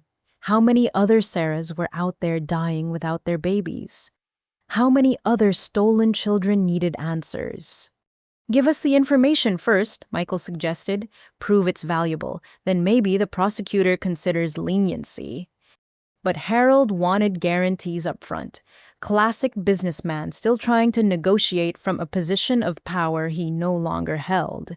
The prosecutor walked away, letting him stew in general population while considering his options. That evening, as we prepared for bed, news broke that rocked everyone. The FBI had raided a storage facility registered to Marcus Brennan Harold's brother. Inside, they found thousands of forged documents, birth certificates, adoption papers, social security cards, even passports. But most shocking were the client lists. Names of prominent families across the country who'd purchased children like commodity goods. Judges, politicians, business leaders, all participants in the human trafficking ring Harold helped operate. This is huge, Michael breathed, watching the coverage. We're talking about a nationwide scandal, hundreds of stolen children placed with powerful families. My phone rang, an unknown number with a Georgia area code. Is this Claudette Williams? A trembling voice asked. Yes. My name is Monica Chen. I'm 32 years old and I think I might be one of the stolen babies. My parents always told me I was adopted from China, but I've never looked Asian and the adoption papers never seemed right. When I saw your story, the forged documents they showed on TV, they looked exactly like mine. Same fonts, same seals, same everything. I put her on speaker, letting Michael take notes. Monica's story echoed mine parents, who treated her differently mysterious payments throughout her childhood adoption papers that didn't hold up to scrutiny. Can you help me? She asked through tears. I need to know who I really am. Yes, I promised. We'll help you find the truth. After we hung up, Catherine pulled me aside. This is what Rose would have wanted. Not just justice for you, but for all of them. Her money funding the search for every stolen child. I thought about the storage unit full of 26 years of waiting, about Sarah dying with my name on her lips, about Rose dedicating her final decades to finding me, about Margaret standing outside my door admitting she'd considered murdering me as an infant. We're going to find them all, I declared. Every baby they stole, every family they destroyed. Harold and Margaret Stone are going to prison, but first they're going to watch their victims come home. The war wasn't over, but we'd won crucial battles. Margaret was in custody after threatening to kill me. Harold sat in jail realizing his deal-making days were over. Emma faced conspiracy charges that would likely destroy her future. Even Tyler, despite his cooperation, would serve time. The House of Lies hadn't just crumbled, it had been demolished to the foundation. And from its ashes, truth was rising. Tomorrow would bring the actual trials beginning. But tonight I slept peacefully for the first time in weeks, knowing Margaret could no longer stand outside my door with murder in her heart and pillows in her hand. The woman who'd stolen my life had finally told the truth. She'd never loved me, had contemplated killing me, had viewed me as nothing more than a financial transaction. Painful as it was to hear it freed me, I hadn't failed to earn their love. There had never been love to earn. But I had Catherine's love now, Diana's love, Michael's and Jessica's, and all my cousins' love. I had the love Rose carried for 26 years, and the love Sarah felt in her final moments. Real love, true family, everything Harold and Margaret had tried to steal but failed to destroy. They could threaten and scheme all they wanted from their cells. They'd already lost the only battle that mattered. They'd failed to break me, and now I would make sure they never broke anyone else's child again. The war room in the federal prosecutor's office looked like a scene from a legal thriller. Boxes of evidence lined the walls, whiteboards covered with timelines and connections, and a team of attorneys and investigators worked around the clock. I sat at the center, the star witness in a case that now spanned 17 states and 43 victims. David Chen addressed our assembled group, the other birth families who'd come forward, their stolen children, now adults, and those still searching for answers. We filled the conference room, united by shared trauma and determination. The defense will try to paint Harold and Margaret Stone as misguided adoptive parents who made poor choices, Chen began. Our job is to show the jury the systematic, calculated nature of their crimes. This wasn't adoption. It was human trafficking. Monica Chen, who'd called from Georgia, sat beside me. DNA testing had confirmed her suspicions. She wasn't adopted from China, but stolen from a teenager in Alabama who'd been told her baby died at birth. Mother and daughter would reunite after 32 years tomorrow. "I've been living a lie my entire life," Monica whispered. "They gave me a fake history, fake heritage, fake everything." Across the table, James and Patricia Williams nodded. They'd discovered their son wasn't killed in a car accident, as they'd been told, but sold to a senator's family in Maine. He was now a successful doctor who'd spent 3 decades believing his birth parents abandoned him. "The patterns are consistent," Agent Patricia Chen reported. Young, vulnerable mothers, missing hospital records, forged documents from Marcus Brennan's print shops, payments disguised as adoption fees, and in every case, the biological families were told their babies died or were threatened into silence. 3 more families had buried empty coffins grieving children who were living miles away under different names. The scope of cruelty was staggering. "We need each of you to testify," David Chen continued. "The defense will be brutal. They'll question your memories, your motives, your character. Are you prepared for that?" A chorus of yes filled the room. We'd found each other through shared loss, and nothing would silence us now. Michael had officially joined the prosecution team as a consultant, his law school connections proving valuable. "We've mapped the entire network," he announced, pulling up a complex diagram. Harold and Margaret were mid-level players. They took babies and provided cover stories, but the ring goes higher. The diagram showed connections to judges who'd signed off on fraudulent adoptions, politicians who'd blocked investigations, and hospital administrators across multiple states. At the center, Carl Brennan's name dominated with lines spreading like a spiderweb to his accomplices. Carl's agreed to testify, Agent Chen announced. In exchange for transfer to minimum security, he's providing everything: names, dates, amounts, methods. His testimony will be crucial. The man who stole our babies gets comfort while testifying. One father's voice shook with rage. I know it's difficult, David Chen acknowledged, but his testimony ensures the others can't escape justice, including Harold and Margaret. I thought of Sarah, of Rose, of all the empty arms and broken hearts. Let him testify, but make sure the jury sees every mother who died thinking her baby was gone, every father who buried an empty coffin, every grandparent who searched until their last breath. The room murmured agreement. We'd accept Carl's testimony, but we'd ensure our voices dominated the narrative. Emma's situation had grown more precarious. The evidence Tyler provided showed she'd actively participated in covering up the crime since high school. Her lawyer attempted another plea negotiation, but prosecutors held firm. She'd face trial alongside her parents.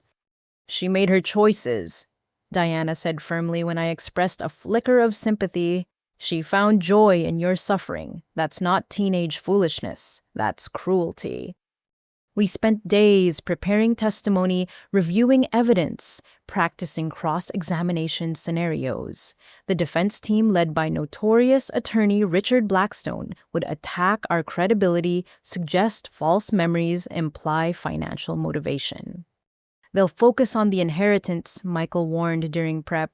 Try to make this about money rather than justice. Let them, I responded. I'll donate every penny to finding stolen children if that's what it takes. This isn't about $5 million. It's about 50 years of lies. During a break, a young woman approached hesitantly. Rachel Thompson, 22, clutched a folder with shaking hands. I think I'm one of them, she whispered. My parents admitted it last week. When they saw the news, saw the forged documents, they broke down, told me they bought me for $30,000 because they couldn't conceive. Another family shattered. Another truth revealed. We embraced as she sobbed, adding her story to our growing collection of evidence. The FBI's investigation had expanded beyond our initial cases. They'd uncovered a network that trafficked over 200 babies between 1990 and 2005. Not all parents were criminals like Harold and Margaret. Some genuinely believed they were adopting, legally deceived by sophisticated forgeries and convincing cover stories. We're establishing a database, Agent Chen explained. DNA collection, document analysis, timeline reconstruction. Any adoptee with suspicions can submit information. We'll find as many as we can. That evening, Harold's lawyer reached out again. His client had information about murders, not just kidnappings. Apparently, some birth mothers who'd fought too hard to find their babies had met suspicious ends. He wants full immunity, the lawyer stated. Absolutely not, David Chen responded. He can provide the information and hope for sentencing consideration, nothing more. The negotiation continued for hours. Finally, Harold agreed to provide 3 names mothers who'd died in accidents after threatening to expose the ring. Their cases would be reopened as potential homicides. I thought of Sarah dying of complications after fighting to find me. Had her death been natural, or had someone ensured she couldn't continue searching? The possibility added another layer of horror to an already devastating situation. Martha Chen, the nurse from my birth, had become a powerful ally. She'd reached out to other medical professionals from that era, finding more who'd witnessed suspicious adoptions but been silenced by threats or job loss. We called them the Midnight Babies, Martha told the prosecutors. Infants who vanished during night shifts when staffing was minimal. Administration always had explanations, but we all knew. Their testimony would establish the institutional failures that enabled the trafficking. Hospitals, courts, social services all had missed or ignored red flags that should have triggered investigations. Tyler surprised everyone by providing even more evidence. From his minimum security facility, he'd convinced other children of ring participants to come forward, a network of privileged kids who'd grown up knowing their siblings were stolen, but keeping family secrets. We had a name for ourselves. Tyler's recorded statement revealed. The Golden Children. The real ones, not the stolen ones. Our parents would joke about it at gatherings. How's your investment performing? They'd ask about the stolen kids, like they were stocks, not humans.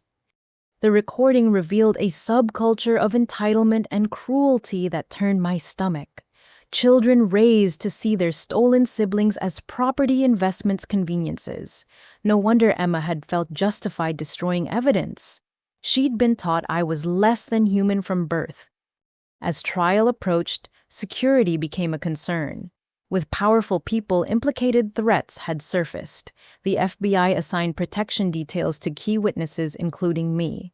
Catherine's house became a fortress of agents and surveillance.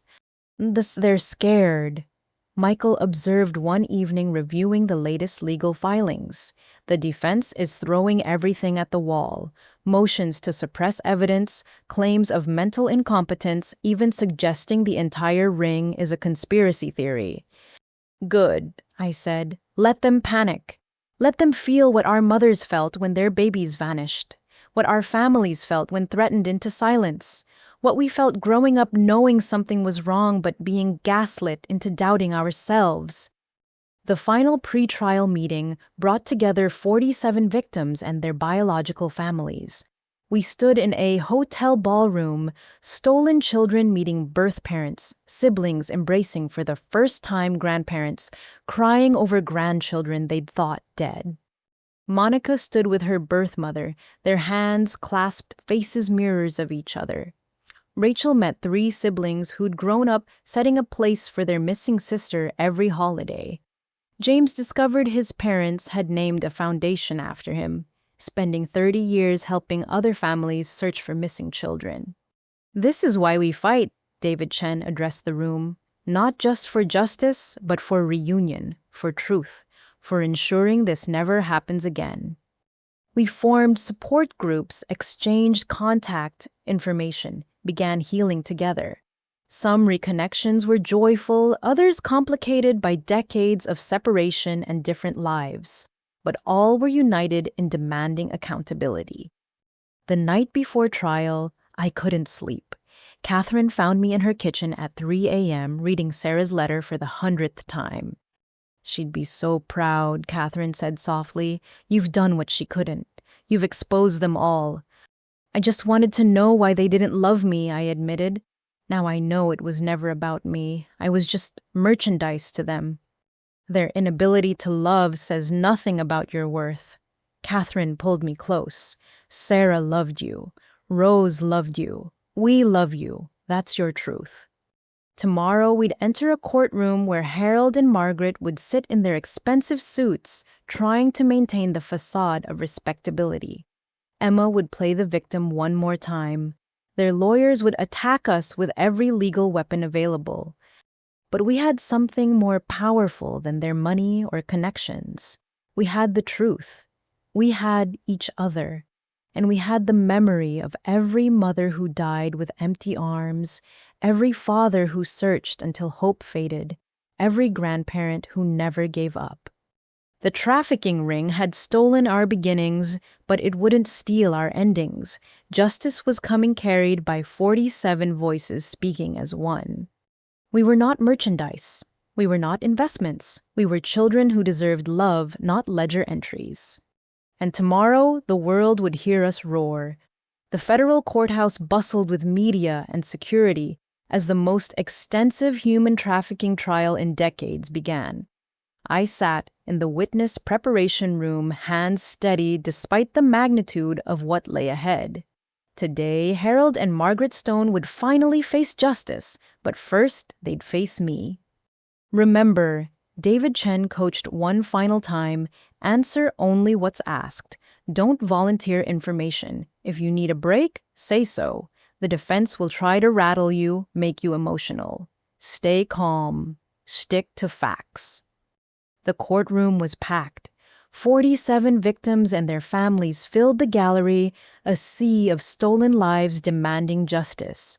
Harold and Margaret sat at the defense table, their calculated appearance a respectable elderly couple clashing with the chains around their ankles. Emma sat separately with her public defender, her designer clothes replaced by jail attire. Judge Patricia Morrison called the court to order. The prosecution's opening statement painted a devastating picture of systematic baby trafficking, forged documents, and destroyed families. Richard Blackstone's defense countered with claims of misunderstanding, suggesting desperate couples helping unwed mothers find better lives for their babies. Then David Chen called me to the stand. I walked past Harold and Margaret, neither meeting my eyes. After swearing in, I sat facing the gallery, drawing strength from Catherine and Diana's presence, from the other stolen children who'd found their truth. State your name for the record, Chen began. Claudette Rose Williams. For 26 years I was told my name was Claudette Stone, but that was a lie, like everything else about my life. Chen led me through my story methodically, finding the adoption papers, the birthday confrontation, Grandma Rose's letter, each revelation built upon the last, creating an undeniable narrative of kidnapping and fraud. I'd like to present People's Exhibit 12, Chen announced, displaying the gas station security footage. Can you identify the individuals in this video? That's Harold and Margaret Stone carrying me from Mercy General Hospital while my mother lay dying 3 floors above. The timestamp glowed, 3:27 a.m., January 15th, 1998, 3 days after my birth, 12 hours before Sarah's death. Objection. Blackstone rose. The witness cannot know what her alleged birth mother was doing at that time. Sustained. Judge Morrison ruled, rephrase counselor. Chen nodded. Hospital records show Sarah Williams died at 3:42 p.m. on January 15th. This footage shows the defendants leaving with you at 3:27 a.m. What happened between those times? According to medical records and witness testimony, Sarah woke to find me gone. The trauma triggered cardiac arrest. She died calling my name. Margaret made a sound, quickly stifled. Harold stared straight ahead, businessman's mask intact. Chen continued presenting evidence, the forged adoption papers, the Social Security fraud, my childhood essays describing isolation and discrimination, Martha Chen's testimony about the orchestrated emergency that left the maternity ward vulnerable. The defense will claim the Stones gave you a good life, Chen said. Can you describe your treatment compared to their biological children? I detailed 26 years of inequality, community college while Emma and Tyler attended Ivies, hand-me-downs while they wore designer labels, cleaning their rooms while they went on vacations, being told repeatedly I should be grateful for basic necessities. They didn't give me a life, I concluded. They gave me a role, unpaid domestic help subsidized by government fraud. Blackstone's cross-examination came like a battering ram. Miss Williams, isn't it true you only began questioning your adoption after learning about a $5 million inheritance? No, I questioned it my entire life. Every time I was excluded from family photos, every Christmas with fewer presents, every reminder that I wasn't really theirs. The inheritance just gave me resources to find answers. You claim emotional abuse, but did the Stones feed you? Clothe you, educate you? They fed me leftovers, clothed me in their children's cast-offs, educated me in the cheapest options available while spending stolen Social Security benefits on Emma and Tyler. Meeting basic legal requirements while embezzling my support funds isn't parenting, it's warehousing. Blackstone shifted tactics. You've never met Sarah Williams. How do you know she wanted to keep you? Because she named me. Because she painted my nursery. Because she recorded lullabies for me. Because she died trying to find me. Because my great-grandmother spent 26 years searching. That's how I know. But you can't prove the Stones knew about any alleged kidnapping. Perhaps they believed they were adopting legally.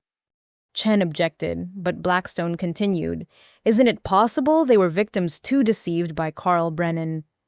Then why threaten my biological family into silence? Why forge documents? Why cash fraudulent checks? Why did Margaret tell me she considered smothering me with a pillow? Victims don't contemplate murdering the children they're supposedly saving. The courtroom gasped. Blackstone hadn't expected that revelation. That's an unsubstantiated claim. I have the recording, I interrupted. Margaret screaming outside my apartment, confessing she stood over my crib with a pillow wanting to kill me, that Harold stopped her because the government checks were too profitable to lose. Would you like me to play it? Judge Morrison looked to the prosecution. Chen stood. People's Exhibit 37. Your Honor, audio recording of Margaret Stone's threats and confession. Margaret's voice filled the courtroom raw and venomous. I should have smothered you in your crib. 1 pillow, 1 minute, problem solved. I thought about it, you know. So many nights standing over your bed pillow in hand. Harold stopped me. Said the checks were too good to lose. Jurors looked horrified. Several gallery members wept. Margaret shrank in her chair while Harold's mask finally cracked, showing fear. Blackstone tried damage control in a moment of distress. She stood outside my door at 2 a.m., threatening to finish what she'd started 26 years ago. That's not distress. That's premeditation interrupted. The cross-examination continued, but Blackstone's momentum was broken. He tried painting me as money-hungry, vengeful, unstable. Each attempt failed against the mountain of evidence and my refusal to be shaken. Other witnesses followed. Martha Chen describing the suspicious emergency, Carl Brennan detailing the operation from his prison cell, Tyler explaining the family's systematic discrimination, and Emma's active participation. She called Claudette the investment, Tyler testified. Said keeping her around was like having a savings account that did chores. Harold took the stand in his own defense, still trying to control the narrative. We believed we were helping, he claimed. Carl said these were unwanted babies who needed homes. We paid fees we thought were legal. When questions arose, we were too deep in to admit confusion. Chen's cross-examination shredded his story. You operated a printing company that produced the forged documents. Your brother-in-law ran the hospital where babies were stolen. You threatened biological families who searched for their children. Does that sound like confusion or conspiracy? Harold and Margaret's testimonies contradicted each other repeatedly. She claimed he masterminded everything. He insisted she drove the operation. Neither showed remorse, only anger at being caught. Emma's defense was even weaker. Her lawyer tried portraying her as a manipulated child, but evidence showed calculating cruelty spanning decades. These are your social media posts, Chen presented, calling Claudette fake sister, joking about inheriting everything, discussing ways to keep her from learning the truth. You were 23 when you wrote these, hardly a child. Emma's response was telling. No denial, no remorse, just fury that her private communications had been exposed. The prosecution presented all 47 cases. Family after family testified about stolen babies, forged documents, threats, and decades of grief. The pattern was undeniable, the scope staggering. Monica Chen testified about living a false identity for 32 years. James Williams described discovering his dead status was fabricated. Rachel Thompson wept recounting her adoptive parents' confession. Each story reinforced the systematic nature of the crimes. This wasn't misguided adoption, but organized trafficking in human lives. On the trial's final day, I gave my closing testimony. The defense wants you to see elderly people who made mistakes. I ask you to see Sarah Williams, 17 years old, dying without her baby. See Rose Whitfield spending 26 years searching for her great-grandchild. See 47 families with holes where children should have been. I looked directly at Harold and Margaret. They didn't just steal babies. They stole first words, First steps, first days of school. They stole bedtime stories and birthday songs. They stole love and replaced it with ledgers. They turned children into commodities and families into customers. But they failed to steal our truth. We found each other despite their threats and lies. We discovered our names, our histories, our families, and now we're asking you to give us what they tried to steal most of all: justice. The jury deliberated for 6 hours. When they returned, the gallery held its breath. On the count of conspiracy to commit kidnapping, we find Harold Stone guilty. On the count of human trafficking, guilty, guilty, guilty. 47 counts each. Emma guilty on all charges of conspiracy after the fact and destruction of evidence. The gallery erupted in tears and embraces as decades of injustice finally met accountability. Judge Morrison scheduled sentencing for the following month, but revoked all bail. Harold, Margaret, and Emma would await their fate in custody. Their reign of terror finally ended. Outside the courthouse, we stood together, 47 stolen children and the families who'd never stopped searching. Media surrounded us, but we spoke with one voice. This isn't just our victory. It's for every stolen child still out there, every family still searching. The database is open. The investigation continues. If you have doubts about your adoption, come forward. We'll help you find your truth. That night at Catherine's house, surrounded by my real family, I finally felt the full weight of what we'd accomplished. Harold and Margaret Stone had built an empire on stolen lives. Today, that empire fell, and from its ruins, truth emerged. Sarah's daughter had spoken. Rose's great-grandchild had testified. Claudette Rose Williams had reclaimed her name, her history, her voice. And the world had listened. Sentencing day arrived with the weight of 47 families' hopes. The courthouse steps overflowed with supporters, media, and advocates for adoption reform. Inside, every seat filled with those whose lives Harold and Margaret Stone had shattered. I sat between Catherine and Diana hands, linked as Judge Morrison took her seat. Harold entered first orange jumpsuit, replacing his business suits, shoulders slumped with defeat. Margaret followed, her carefully maintained appearance crumbled, revealing the bitter woman beneath. Emma came last, tears streaming, perhaps finally understanding that actions have consequences. Before I pronounce sentence, Judge Morrison began, I'll hear victim impact statements. Ms. Williams, you may begin. I walked to the podium carrying 3 photos, Sarah holding me Rose at Christmas still searching, and one Catherine took last week of me painting, finally trying the art my birth mother loved. Harold and Margaret Stone stole more than a baby. I began, voice steady. They stole Sarah's purpose for living. She died at 17, calling for a daughter they'd already hidden away. They stole Rose's final decades, turning what should have been peaceful years into desperate searching. They stole my identity, my heritage, my family. I looked at them directly. But worse than what they stole is what they gave. They gave me 26 years of questioning my worth. They gave me childhood memories of standing outside while their real children opened Christmas presents. They gave me the knowledge that the only parents I knew contemplated murdering me for profit. My voice cracked slightly. They gave Sarah's mother, my grandmother Eleanor, 10 years of grief before she died, believing her daughter's baby was lost forever. They gave Catherine and Diana decades of empty arms where their niece should have been. They gave my cousins questions about the family member whose place was always set, but never filled. I held up the painting.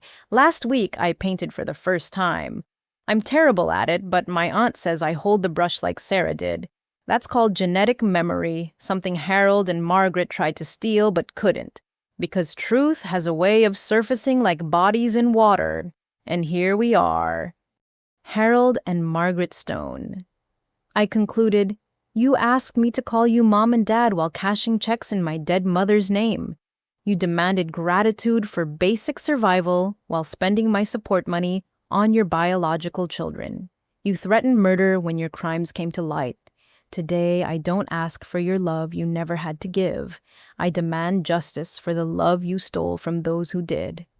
Other victims followed. Monica Chen spoke of losing her cultural identity, raised with a heritage that wasn't hers. James Williams described his parents' 30-year grief, visiting an empty grave each birthday. Rachel Thompson wept through her statement about adoptive parents who genuinely loved her, but built that love on lies they'd been told. Birth mothers spoke of empty arms and unanswered questions. Fathers described searching until hope died. Siblings shared childhood memories of setting places for ghosts. Grandparents who'd lived to see reunion testified about decades of incompleteness. Martha Chen, the nurse, gave devastating testimony about institutional failures that enabled the crimes. Every midnight baby haunted us. We knew, but were silenced by threats and bureaucracy. I've carried guilt for 26 years. These statements are the apologies we couldn't give then. Even Tyler spoke, transported from minimum security. I benefited from blood money. Every advantage I had came from my parents' crimes against Claudette. I was taught she was lesser an investment, barely human. I'm serving time for my choices, but they created the monster who made those choices. Your Honor, they deserve no mercy. They showed none. Harold's attorney presented half-hearted pleas for leniency. His client was elderly, had health issues, had been a community pillar. Each point fell flat against the gallery's pain. Margaret's lawyer tried painting her as a woman, desperate for more children led astray by her husband. But Margaret's own recorded confession about contemplating infanticide destroyed any sympathy. Emma's public defender made the strongest case, arguing youth and parental influence. But even she struggled against evidence of Emma's calculating cruelty spanning over a decade. Finally, Judge Morrison spoke. In 30 years on the bench, I've seen devastating crimes, but the systematic trafficking of infants, the destruction of families for profit, the casual cruelty of raising stolen children as lesser beings, this depravity stands alone. She addressed Harold first. Mr. Stone, you weren't a desperate parent seeking a child. You were a businessman who saw babies as commodities. You built wealth on the graves of young mothers and the tears of searching families. You threatened, forged, and stole not just children, but identities, histories, and hope. I sentence you to 25 years for each count of kidnapping conspiracy to run concurrently, 25 years for racketeering, 10 years for fraud, total sentence 60 years without possibility of parole. Harold swayed. At 71, it was a life sentence. Margaret Stone. The judge continued, your crimes carry additional cruelty. You raised a stolen child while contemplating her murder. You psychologically tortured her while profiting from her mother's death. You showed no maternal instinct, only greed masked as parenthood. 20 years for each kidnapping count concurrent. 15 years for conspiracy to commit murder. 10 years for fraud. Total 45 years without parole. Margaret collapsed, screaming about injustice until bailiffs restrained her. Emma Stone. Judge Morrison's voice held disgust. You weren't a child when you destroyed evidence of your sister's identity theft. You were an adult who found joy in cruelty. You perpetuated crimes you could have exposed, chose complicity over compassion. 7 years for conspiracy after the fact. 5 years for destruction of evidence. 3 years for fraud. Sentences to run consecutively. Total 15 years. Emma sobbed, finally understanding her golden future had evaporated. The judge wasn't finished. I further order full restitution to all victims. The Stone assets will be liquidated, proceeds distributed among those they harmed. This includes the family home business holdings and all accounts, including those hidden offshore. She looked at the gallery. To the victims, no sentence can restore your stolen years, but I hope this brings some closure. To those still searching, let this verdict encourage you. Justice delayed isn't always justice denied. We stood as she left, then erupted in tears and embraces. Harold and Margaret were led away in shackles, their empire reduced to prisoner numbers. Emma's wails echoed as she faced over a decade behind bars. Outside media waited for statements. I spoke for all of us. Today, 47 stolen children saw justice, but hundreds more remain out there living lies they don't yet recognize. If you've doubted your adoption story, if documents seem wrong, if treatment felt discriminatory, please come forward. The reunion database is active. DNA testing is available. We'll help you find your truth. What now? A reporter asked. Now we healed, and I answered. We build the families we were denied, and we ensure this never happens again. That evening, we held a memorial for the mothers who didn't live to see justice. Sarah Williams, Monica's birth mother, James's mother, dozens who died believing their babies were gone forever. Catherine played recordings of Sarah's lullabies while Diana read the names. Each stolen child lit a candle for the mother they'd lost. By the end, 47 flames flickered in the darkness, symbols of love that survived despite everything. Michael announced the legislation he'd helped draft, Sarah's law requiring DNA testing for suspicious adoptions, strengthening oversight, and eliminating statutes of limitations for child trafficking. Harold and Margaret Stone are going to prison, he said, but the system that enabled them needs reform. This law ensures future Harold and Margarets can't operate. 3 months later, I stood in a different courtroom for a happier reason. Official restoration of my birth name, Claudette Rose Williams. No more Stone. No more lies. Catherine and Diana flanked me as the judge signed the order. In the gallery sat my cousins, my growing circle of fellow survivors, and surprisingly Tyler on temporary release. I want to witness this, he'd said simply. See something good come from all the bad. Even more surprising was a letter from Emma 6 months into her sentence. Claudette, I know you hate me. I earned that hate.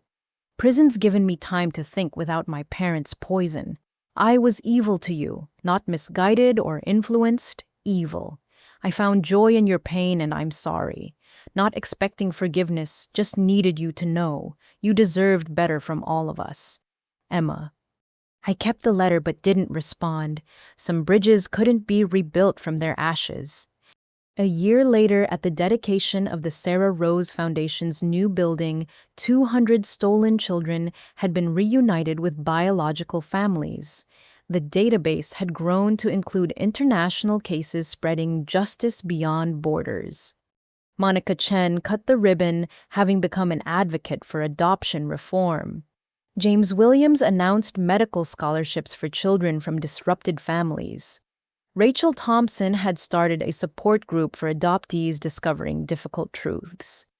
We'd built something beautiful from our pain, a network of support Harold and Margaret never could have imagined.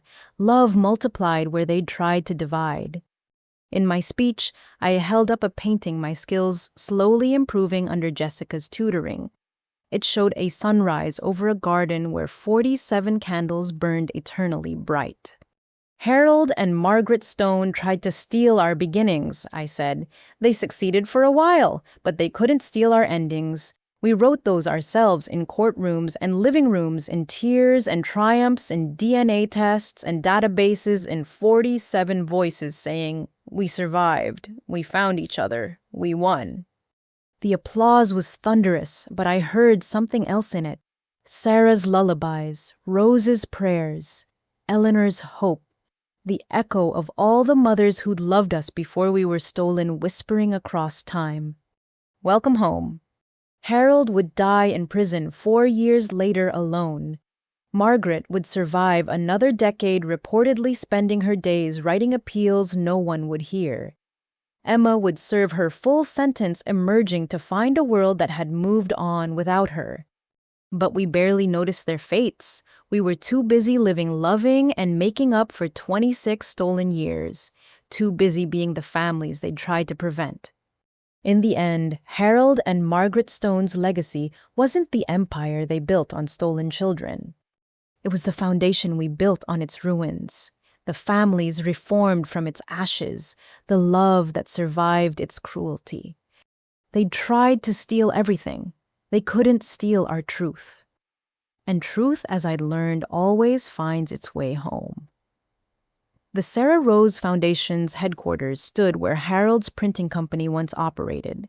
We'd bought the building in foreclosure, transforming the site where forged adoption papers were created into a beacon of truth and reunion. The irony wasn't lost on anyone, especially me, as I hung Sarah's portrait in what had been Harold's office. "She would have loved this," Catherine said, adjusting the frame, "taking something built on lies and making it serve truth." 2 years had passed since the verdicts. 2 years of healing, building, and discovering what family really meant. The foundation had reunited 300 stolen children with their biological families, each story both heartbreaking and inspiring. My days were filled with purpose now. Mornings at the foundation, afternoons, painting in the studio. Jessica helped me set up evenings with the family I'd always deserved. The $5 million from Grandma Rose had multiplied through careful investment and generous donations from those we'd helped. Another match.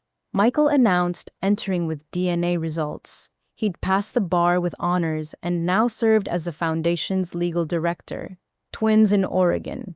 Parents were told they died at birth in '97. I studied the files. Another Carl Brennan special, another family destroyed for profit. Contact them immediately. Full support package, travel expenses covered if they want to meet. We'd learned from our mistakes. Not every reunion was simple.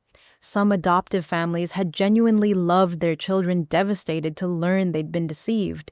Some biological families had moved on, unprepared for children returning from the dead.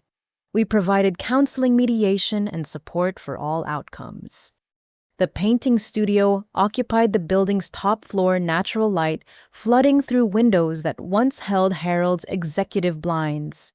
Jessica taught classes here for other stolen children, discovering inherited talents late in life. Art therapy, she called it, finding ourselves through gifts they couldn't steal. My latest painting depicted the storage unit transformed from a sad monument to waiting into something hopeful. Each birthday present finally delivered, each card finally read. I'd given everything to the cousins I should have grown up with, watching them treasure artifacts of love that had waited decades. "You're getting better," Jessica observed, studying my brushwork, Sarah's genetic memory surfacing more each day. I'd never match my birth mother's talent, but that wasn't the point. Each stroke connected me to her conversations across time through pigment and canvas. Diana arrived with lunch and updates from the morning's reunions.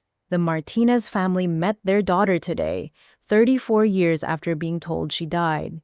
You should have seen their faces. We ate together, 3 women bound by loss turned to purpose. The foundation had become our mission, but more importantly, it had become our healing. That afternoon, an unexpected visitor arrived. Tyler, out on parole after serving 3 years of his 5-year sentence, stood nervously at reception. "I know I'm not welcome," he began when I met him in the conference room, "but I have something you need to see." He produced a flash drive. "Emma doesn't know I have this. It's everything our parents documented about the operation. Harold kept meticulous records, thought they'd never be caught. Names, dates, amounts, including families the FBI missed." I studied the files, finding 50 more cases hidden in Harold's encrypted folders. 50 more stolen children out there living lies. "Why bring this now?" I asked. "Because prison changes you," Tyler said simply. "I spent 3 years thinking about every Christmas you watched from the stairs, every family vacation you weren't invited on, every time I called you fake sister and laughed. I can't undo any of it, but maybe I can help undo some of their other crimes." He left without asking for forgiveness or acknowledgement, just dropped the evidence and disappeared back into whatever life he was building from his own ruins. The new cases led to another wave of reunions. A senator's son discovering he was stolen from a teenage mother in Detroit. A federal judge's daughter learning her closed adoption was actually kidnapping.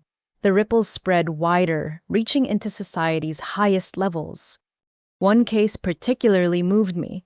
Anna Walsh, 52, had always questioned her adoption story. DNA revealed she was Carl Brennan's first victim, stolen in 1971. Her birth mother, now 70, had spent 5 decades searching. We facilitated their reunion in the Foundation's family room, a space designed for these moments. Watching them embrace, seeing 5 decades of loss as dissolve in tears, reminded me why we did this work. "I never stopped looking," the elderly woman whispered. "Never stopped loving you." Anna's adoptive parents had died believing they'd saved an unwanted baby. She struggled with loving them while processing the theft of her identity. We connected her with our support groups, helping her navigate the complex emotions. "You can love who raised you while grieving who should have," Monica Chen told her during group therapy. "These feelings can coexist. They have to, or we'd go insane." The Foundation expanded internationally. Similar trafficking rings had operated globally, and families worldwide needed our resources. We partnered with organizations in 12 countries, sharing databases and DNA technology. Catherine managed the international division, traveling constantly to establish partnerships. "Every country has its Harold and Margaret," she reported from Brazil. "Different names, same crimes. Babies as commodities, families as customers." One evening, while painting in the studio, I received a call from an unknown number, Emma's voice different from the entitled tone I remembered. "Amayai, I know you don't want to hear from me," she said quickly. "I just needed you to know I'm getting out next month, 11 years early for good behavior and cooperation. I've been testifying against other ring members trying to make amends." "What do you want, Emma?" "Nothing. I've been going to therapy, real therapy, not the prison-mandated kind, learning about narcissistic family systems, golden child syndrome scapegoating, seeing how they programmed me from birth to see you as less than human. It doesn't excuse anything, but it explains some things." And I couldn't hide my suspicion. "And I want to volunteer at the Foundation. Not with you, I know that bridge is ash, but maybe cleaning something to help fix what I helped break. Would you allow that?" I thought about it for days. Diana counseled against it. Catherine suggested cautious optimism. Finally, I asked the other stolen children at our support group. "Redemption should be possible," James said thoughtfully. "Otherwise, what's the point of justice? But she needs to earn it daily, not expect it as given." We voted. Emma could volunteer, but under strict conditions. No victim contact, no access to sensitive information, no media attention. Janitorial and filing work only supervised constantly. She started the week after release, arriving early to clean the building her father's crimes had funded. I watched from my office as she scrubbed floors, organized supplies, filed papers. No complaints, no drama, just quiet work. "It's performative," Diana warned. "Don't trust her transformation." Maybe, but something in her had shifted. The entitled princess was gone, replaced by someone trying to rebuild from nothing. I kept my distance, but allowed her to continue. The Foundation's biggest success came through Sarah's law passing Congress. Michael had worked tirelessly with legislators, using our cases as evidence for reform. The signing ceremony brought together hundreds of stolen children, their families, and advocates who'd fought for change. President Williams invited me to speak at the signing. Standing at the podium where powerful people usually made excuses, I thought of Sarah, 17, and fighting for her baby. Of Rose, elderly but relentless in her search. Of all the mothers who died with empty arms. "This law won't bring back our stolen years," I said to the assembled crowd. "It won't resurrect the mothers who died searching or heal the fathers who buried empty coffins. But it ensures future Harold and Margaret Stones can't operate with impunity. It gives future Sarahs and Roses tools to fight back. It says definitively that children are not commodities and families are not customers. The applause was thunderous, but I heard something else in it. Hope, not just for justice, but for prevention. Future babies would be harder to steal, future families harder to destroy. That night, we celebrated at Catherine's house, my real home surrounded by my real family, cousins I'd grown close to, aunts who'd become my mothers, an uncle who'd become the father Harold never was. To Sarah, Catherine raised her glass, who loved you before she knew you. To Rose, Diana added, who never stopped searching. To Claudette, Michael continued, who found the truth and shared it with the world. To all of us, I concluded, who survived, who searched, who found each other despite everything.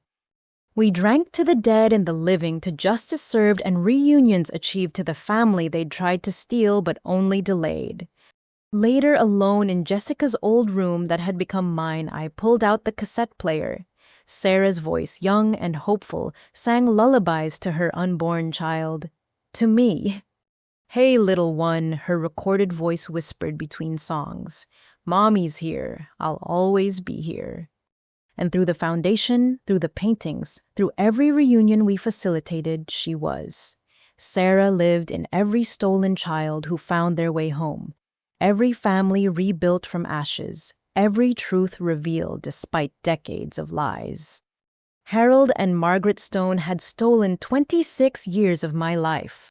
I was spending the rest of it getting even one reunion at a time, not through revenge, but through redemption, not by tearing down, but by building up. They tried to steal love and sell it for profit. I was giving it back for free, multiplied by hundreds, strengthened by shared pain and joy. They'd lost more than their freedom when those verdicts came down. They'd lost their legacy. Because now, when people heard the name Stone, they didn't think of successful business owners or pillars of the community. They thought of the foundation built on their crimes' ruins, the families reunited despite their efforts, the love that survived their theft. They thought of me, Claudette Rose Williams, the stolen baby who'd found her way home and lit the path for hundreds more. And in the end, that was the greatest justice of all. The letter arrived on a rain-soaked Tuesday 3 years after Emma began volunteering at the foundation. The return address showed a federal prison in Pennsylvania, but the handwriting wasn't Emma's careful script. It was shakier, older, broken. Margaret Stone, prisoner number 48729, had written to me. I stared at the envelope for an hour before opening it. Diana sat beside me, ready to snatch it away if needed. Catherine hovered protectively still, fierce in her guardianship, even after all these years. Claudette. The letter began, I am dying, pancreatic cancer stage 4. The doctors give me 2 months at most. Before I face whatever judgment awaits, I need to tell you the truth. The whole truth. Not for forgiveness, I know that's impossible. But because you deserve to know everything about the night we took you. My hands trembled as I read on. Harold told you we bought you that it was business. That's partially true, but there's more. I couldn't have children after the twins. The pregnancy nearly killed me, left me barren. Harold saw it as defective merchandise, threatened to leave for someone who could give him more sons. I was desperate, broken, willing to do anything to save my marriage. Carl Brennan was Harold's friend from college. He knew about baby trafficking, said he could get us a newborn, no questions asked. Harold agreed, immediately saw profit potential. But I just wanted another baby to hold to prove I was still a woman worth keeping. The night we took you, I watched your mother through the hospital window. So young, so fierce in her love for you. Part of me wanted to walk away, leave you with someone who looked at you like you were the whole world. But Harold pushed me forward, said we'd already paid, couldn't back out now. When the nurse handed you to me, claiming we were family friends, you were crying. The moment I spoke, you settled, and I told myself it was a sign that you were meant to be mine. I convinced myself Sarah was too young, too poor, that we were saving you.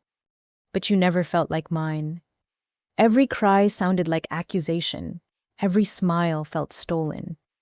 I looked at Emma and Tyler and saw my babies. I looked at you and saw Sarah's face haunting me. The pillow confession was true. When you were 3 months old, screaming with colic, I stood over your crib with a pillow. Not for the money, like I said, but because every time I looked at you, I saw that teenage girl who'd loved you first. I couldn't murder her memory, so I thought about murdering you instead. Harold stopped me, but not from compassion. He'd already started the fraud schemes, needed you alive for the paperwork. So I raised you, but I couldn't love you. Every kindness felt like betrayal to your real mother. Every moment of coldness felt like honoring her memory. I was trapped between guilt and resentment, taking it out on you. I know you found your family. I know the foundation helps others find theirs. That's good. That's right. But before I die, I needed you to know it wasn't that you were unlovable. It's that loving you would have meant admitting what we'd done. And I was too much of a coward for that truth. I'm not asking for forgiveness or even understanding. Just witness. Someone should know I die haunted by a 17-year-old girl whose baby I stole. Someone should know that crime never brought me peace, only deeper emptiness. Margaret Stone, who was never your mother. I set the letter down, surprised to find tears on my cheeks. Not for Margaret, but for the complexity of evil, how it twisted even its perpetrators into shapes that destroyed them. Joe, she's trying to manipulate you even now, Diana said, reading over my shoulder. Maybe this I agreed. Or maybe dying makes even monsters need to confess. What will you do? Catherine asked gently. I thought for days. Consulted the support group, talked with other stolen children who'd received similar letters from dying criminals. The consensus was split. Some found closure in final confessions, others saw only manipulation. Finally, I decided, not for Margaret, but for Sarah. My birth mother had died with love on her lips. I wouldn't let her daughter carry hate to Margaret's deathbed. The prison was a 4-hour drive. Emma insisted on coming, her first direct contact with me in 3 years of silent service at the foundation.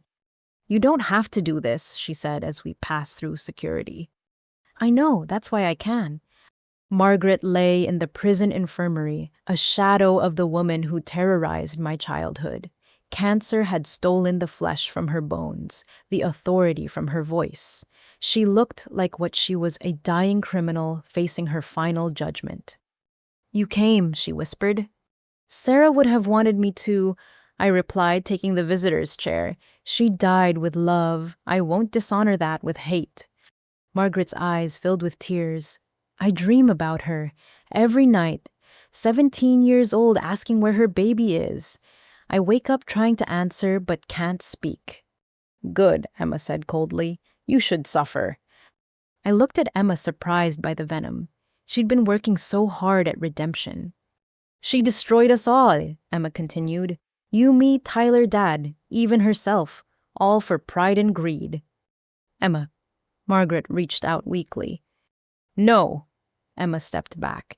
You taught me to see Claudette as less than human, programmed me from birth to be cruel. I've spent years in therapy trying to deprogram that poison. You don't get to play dying mother now. We sat in silence, 3 women bound by toxic history. Finally, Margaret spoke again.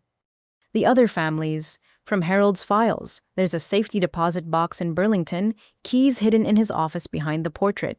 More names, more cases, babies he sold that even Carl didn't know about. Emma jolted. Dad's still hiding crimes. He died hiding crimes, Margaret corrected. Harold had passed 2 years into his sentence, heart attack in his cell. But the evidence remains. Box 447, First National, Burlington. Everything's there. I recorded the information, another gift for the Foundation's work. Even dying, she could only offer truth as transaction. Why tell us now? I asked. Because I'm going to hell, Margaret said simply. At least let some good come from it. Those babies deserve what you found. Truth, family, love I couldn't give. She closed her eyes, exhausted. We prepared to leave when she spoke once more. Claudette, in the attic of the old house, there's a box marked Christmas 82. Inside is a teddy bear. I bought it for you, the only gift I ever chose myself. Could never bring myself to give it. Seemed like admitting you deserved presents like the others, but I wanted you to have something that was just yours. Too little, too late, but it's there. Emma drove us back in silence until halfway home. Then she pulled over sobbing. I'm so sorry, she cried. For everything, for calling you fake sister, for destroying evidence, for finding joy in your pain. I was a monster, and I can't blame just them. I chose cruelty. Over and over, I chose it. I know, I said simply. How do you forgive that? How does anyone? I don't forgive it, but I acknowledge your work to change. 3 years of silent service testimony against other criminals' therapy to break their programming. That matters. Is it enough? That's not for me to decide. You have to live with your choices, but you're trying to make better ones. That's something. We drove the rest in companionable quiet. At the foundation, Emma returned to her filing while I called the FBI about Burlington. Within days, they'd recovered Harold's hidden evidence, 70 more cases spanning 40 years. Margaret died 2 weeks later. Prison officials said she passed peacefully, which seemed unfair given the chaos she'd caused. Emma handled arrangements, choosing cremation and no service, no grave for victims to visit with their grief. Let her disappear, Emma said, like she tried to make our victims disappear. The Burlington evidence led to the biggest wave of reunions yet. Families separated for decades found each other through DNA matches and document analysis. The foundation hired more staff, expanded facilities, partnered with international agencies tracking similar crimes globally. One case stood out: twins sold to different families, neither knowing the other existed. Watching them meet at 45, seeing themselves in another person for the first time, reminded me why we pushed through the pain. Every reunion healed wounds Harold and Margaret had torn open. Emma continued volunteering, eventually earning trust, to work directly with administrative tasks. She never worked with victims respecting boundaries, but became invaluable in organizing the foundation's expanding operations. She's different, Michael observed, watching her train new volunteers. Prison and therapy really changed her. Trauma changed her, I corrected, seeing what her parents truly were facing consequences for her actions. People can transform when their illusions shatter. 6 months after Margaret's death, clearing out the old house for final sale, Emma found the Christmas box in the attic. Inside, wrapped in tissue paper, sat a teddy bear with a price tag still attached. Dated December 1982, when I was 4 years old. She bought it but couldn't give it, Emma said wonderingly. Even then, treating you equal felt impossible to her. I donated the bear to the foundation's children's room, where young siblings met for the first time. Let it comfort children finding families, instead of gathering dust as evidence of withheld love. Tyler emerged from prison shortly after his full sentence served. He'd testified in 12 additional cases, helping convict ring members across the country. Like Emma, he'd changed, but differently. Where she sought active redemption, he chose quiet rebuilding. I'm moving to Oregon, he told me during his one visit to the foundation, starting over where nobody knows the stone name, working construction honest labor for honest pay. I need to build something that isn't founded on crime. Will you stay in touch? I asked, surprising myself. If you want, but I understand if you don't. We were siblings in crime, not love. Maybe that's too broken to fix. Maybe, I agreed. But broken things sometimes heal stronger at the cracks. Let's see what time brings. He left for Oregon, sending occasional updates. Photos of houses he helped build, each beam placed honestly. He was constructing a new self from the ground up, nail by nail. The foundation's 5th anniversary brought together 500 reunited families. The celebration filled a convention center, stories of loss and discovery echoing through the halls. I gave the keynote standing where Harold might have once pitched his criminal scheme, speaking truth where he'd spoken lies. 5 years ago, I learned my name was a lie, I began. Today, 500 people have learned their names are truth.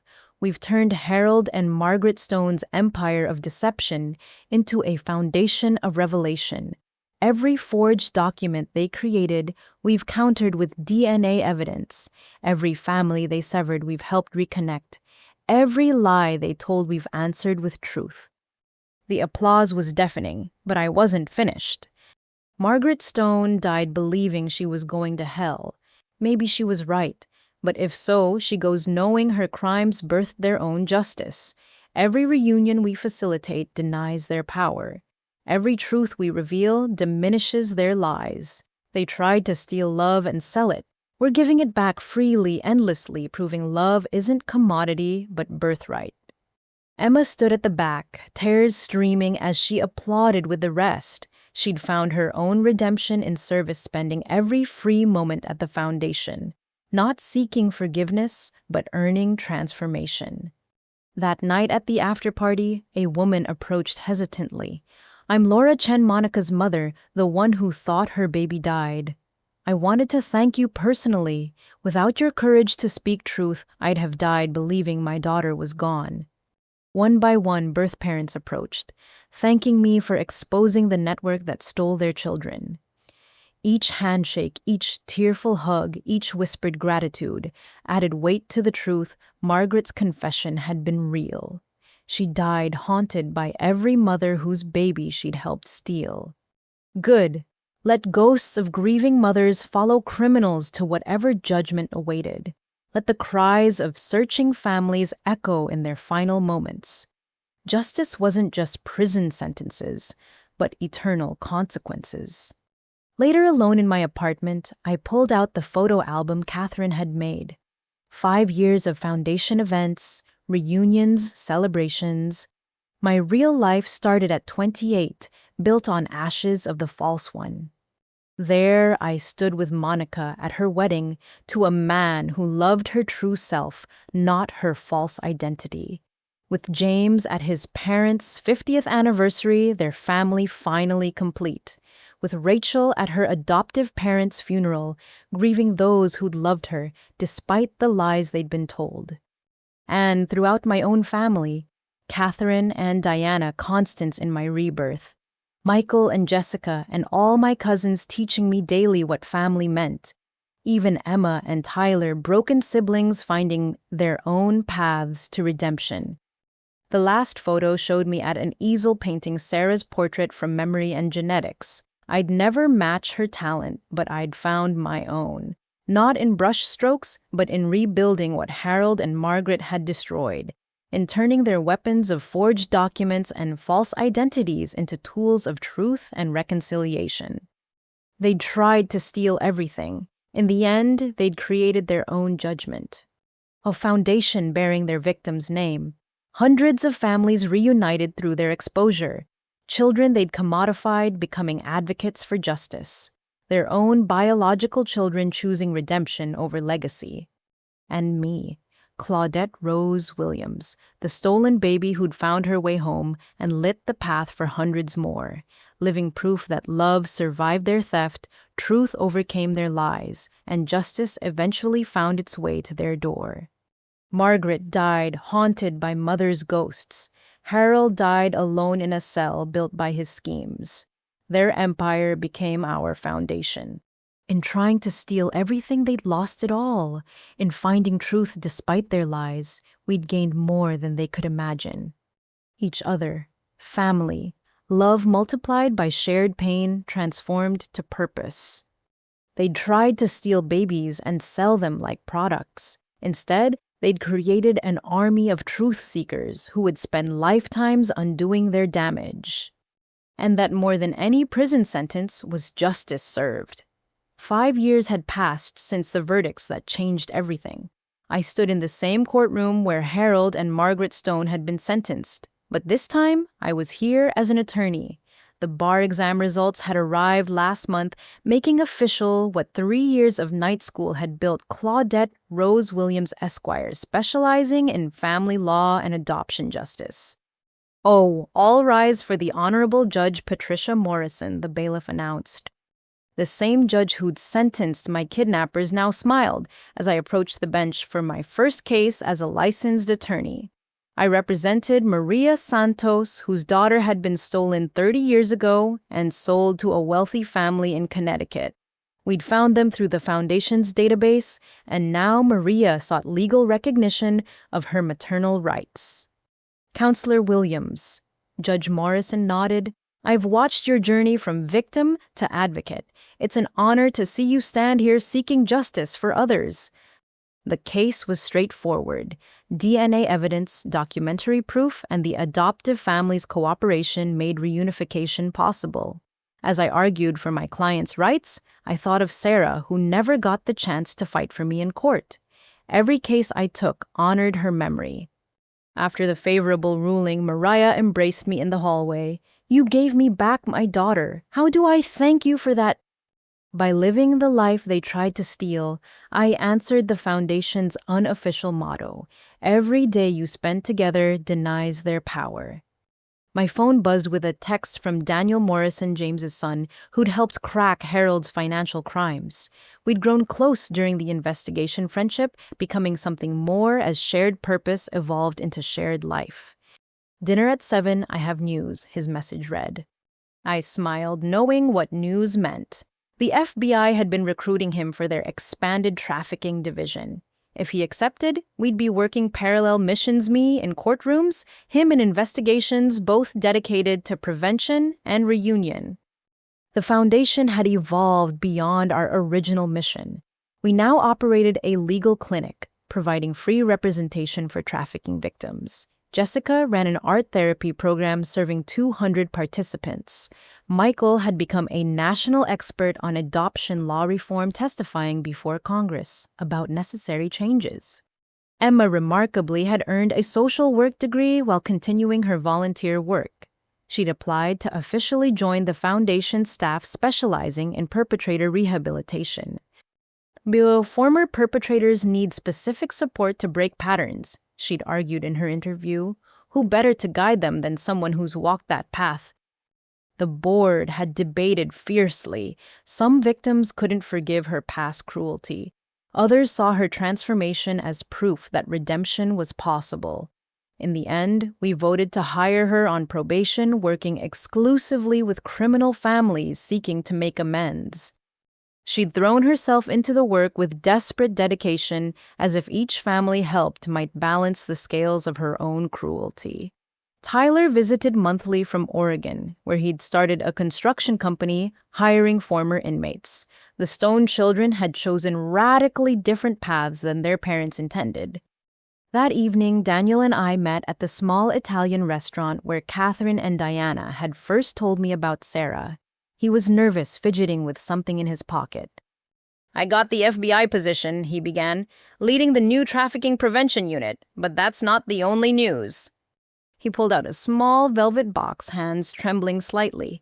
"Claudette Rose Williams, you've spent 5 years building families from ashes. Would you consider building one more with me?" The ring was perfect, simple, elegant, with a rose-cut diamond that caught the light. I thought of Sarah, who'd never gotten to experience love beyond her teenage romance. Of Rose, who'd spent decades alone searching for me. Of all the life moments stolen by Harold and Margaret's crimes. "Yes," I said simply, "let's build something beautiful from all this pain." The wedding happened 6 months later at the Foundation, surrounded by hundreds of reunited families. Catherine walked me down the aisle, Diana stood as my matron of honor, and Jessica painted a live portrait of the ceremony. Even Emma attended, keeping respectfully to the background, but genuinely celebrating. Monica Chen caught the bouquet, laughing as her own wedding anniversary approached. James Williams gave a toast about finding love after loss. Rachel Thompson's adoptive parents, who'd learned to share her with her biological family, wept happy tears in the third row. Today, we celebrate love multiplied, the officiant said. Claudette and Daniel met through tragedy but built something beautiful. May their union remind us that ending can become beginnings. 2 years later, I stood in a different hospital, holding my newborn daughter. Daniel sat beside me, both of us, marveling at the tiny life we'd created. The nurse asked about names. Sarah Rose Morrison, I said without hesitation, after two women who never stopped loving me. Catherine and Diana arrived within minutes, bearing gifts and tears. My cousins crowded in, eager to meet the newest family member. Even Tyler flew in from Oregon, awkward, but trying to be the uncle he'd never been the brother.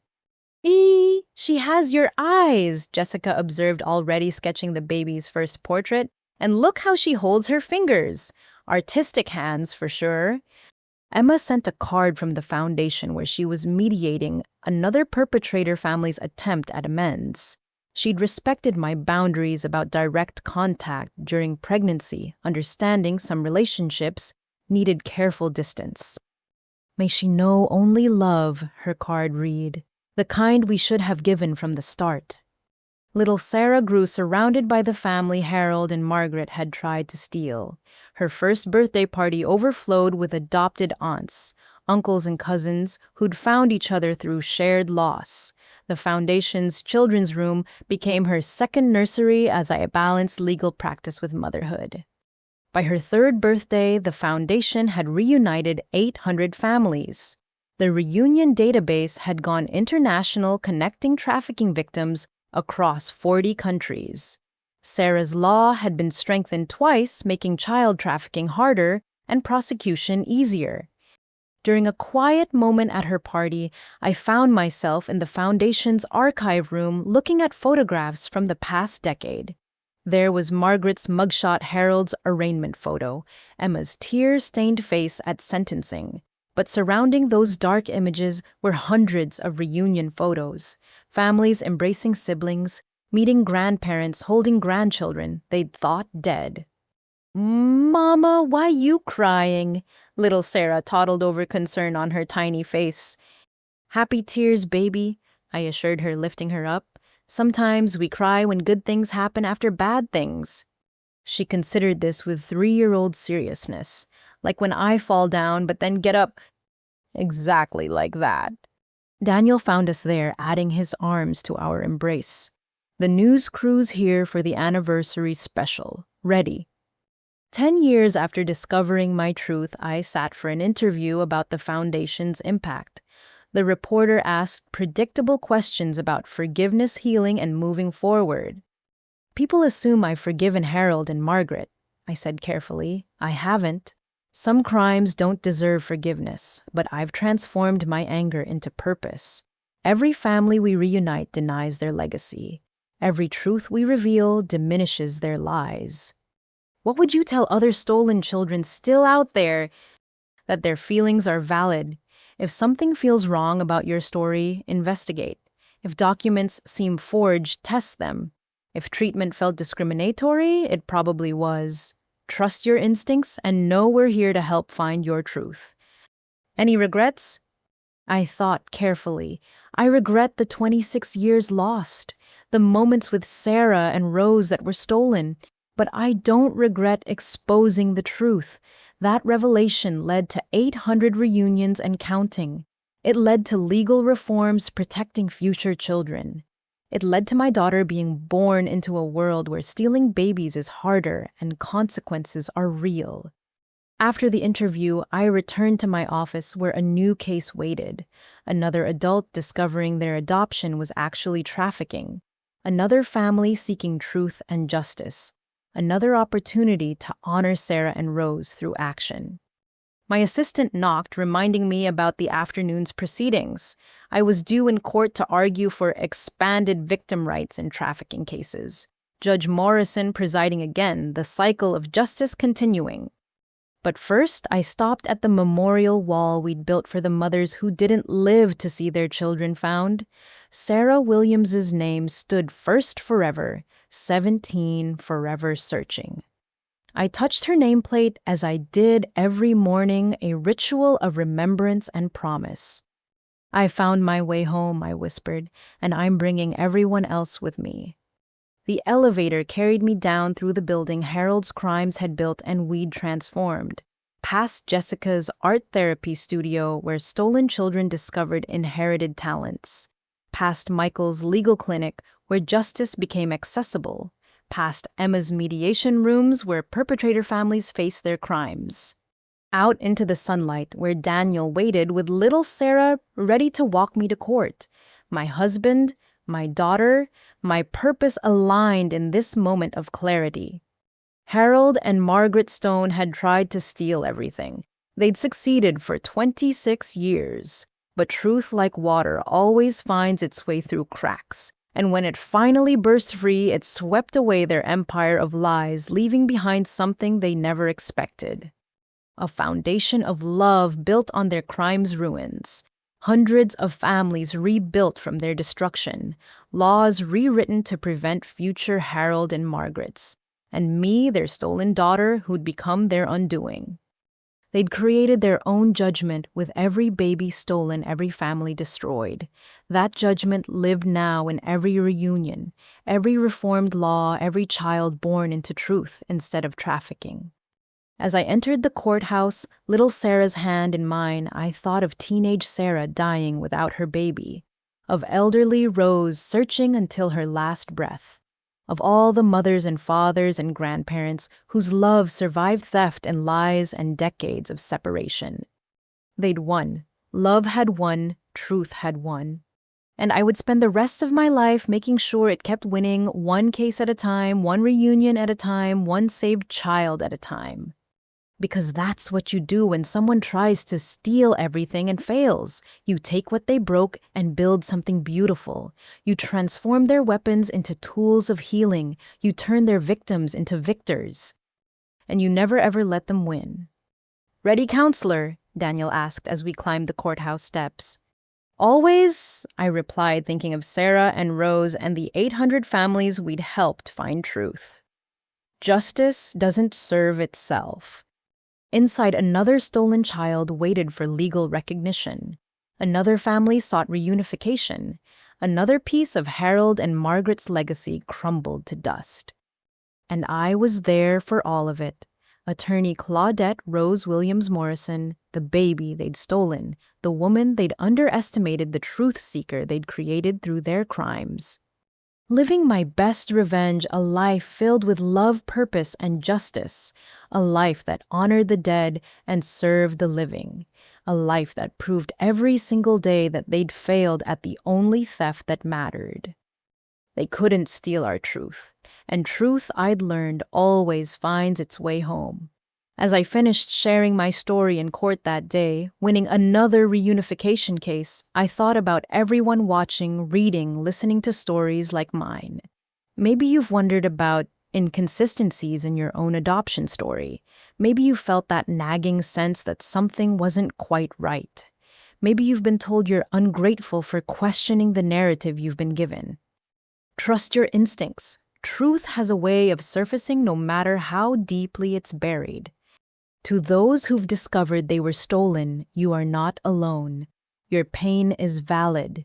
Your search for truth is justified. We're here to help at the Sarah Rose Foundation with resources, DNA testing, and a community of others who understand. To adoptive families who genuinely didn't know love isn't negated by difficult truths. You can maintain your bonds while helping adoptees reconnect with their biological families. Love multiplies, it doesn't divide. To those still searching, don't give up. Technology advances daily. DNA databases grow larger. Cold cases warm with new evidence. Your family might be one test away. And to anyone who's ever felt less than who's been told they should be grateful for the bare minimum, who's questioned why they were treated differently, your feelings are real. Your worth isn't determined by those who couldn't see it. What would you do if you discovered your entire life was built on lies? Would you seek the truth even if it meant shattering everything you thought you knew? Comment below with your thoughts or your own adoption questions. If this story resonated with you, please like and share it. Someone in your network might need to hear that their doubts are valid, their search is worthwhile, and their truth matters. Subscribe for more stories of triumph over trafficking reunification against odds and justice delayed but not denied. Together, we're building a world where no child is stolen, no family is separated by greed, and love always finds its way home. Thank you for joining me on this journey from stolen baby to Supreme Court advocate. Thank you for believing that truth matters more than comfortable lies. And thank you for spreading the word that somewhere out there, a family is still searching, still hoping, still loving a child they've never stopped missing. Until every stolen child finds their way home, our work continues. With love, hope, and unwavering determination for justice. Claudette Rose Williams Morrison. The girl they stole, the woman they couldn't break, the advocate they accidentally created. Remember, you are not merchandise. You are not an investment. You are worthy of love, deserving of truth, and capable of transforming your greatest pain into your most powerful purpose. The reunion database is open. Your family is waiting. Your truth is calling. Answer it.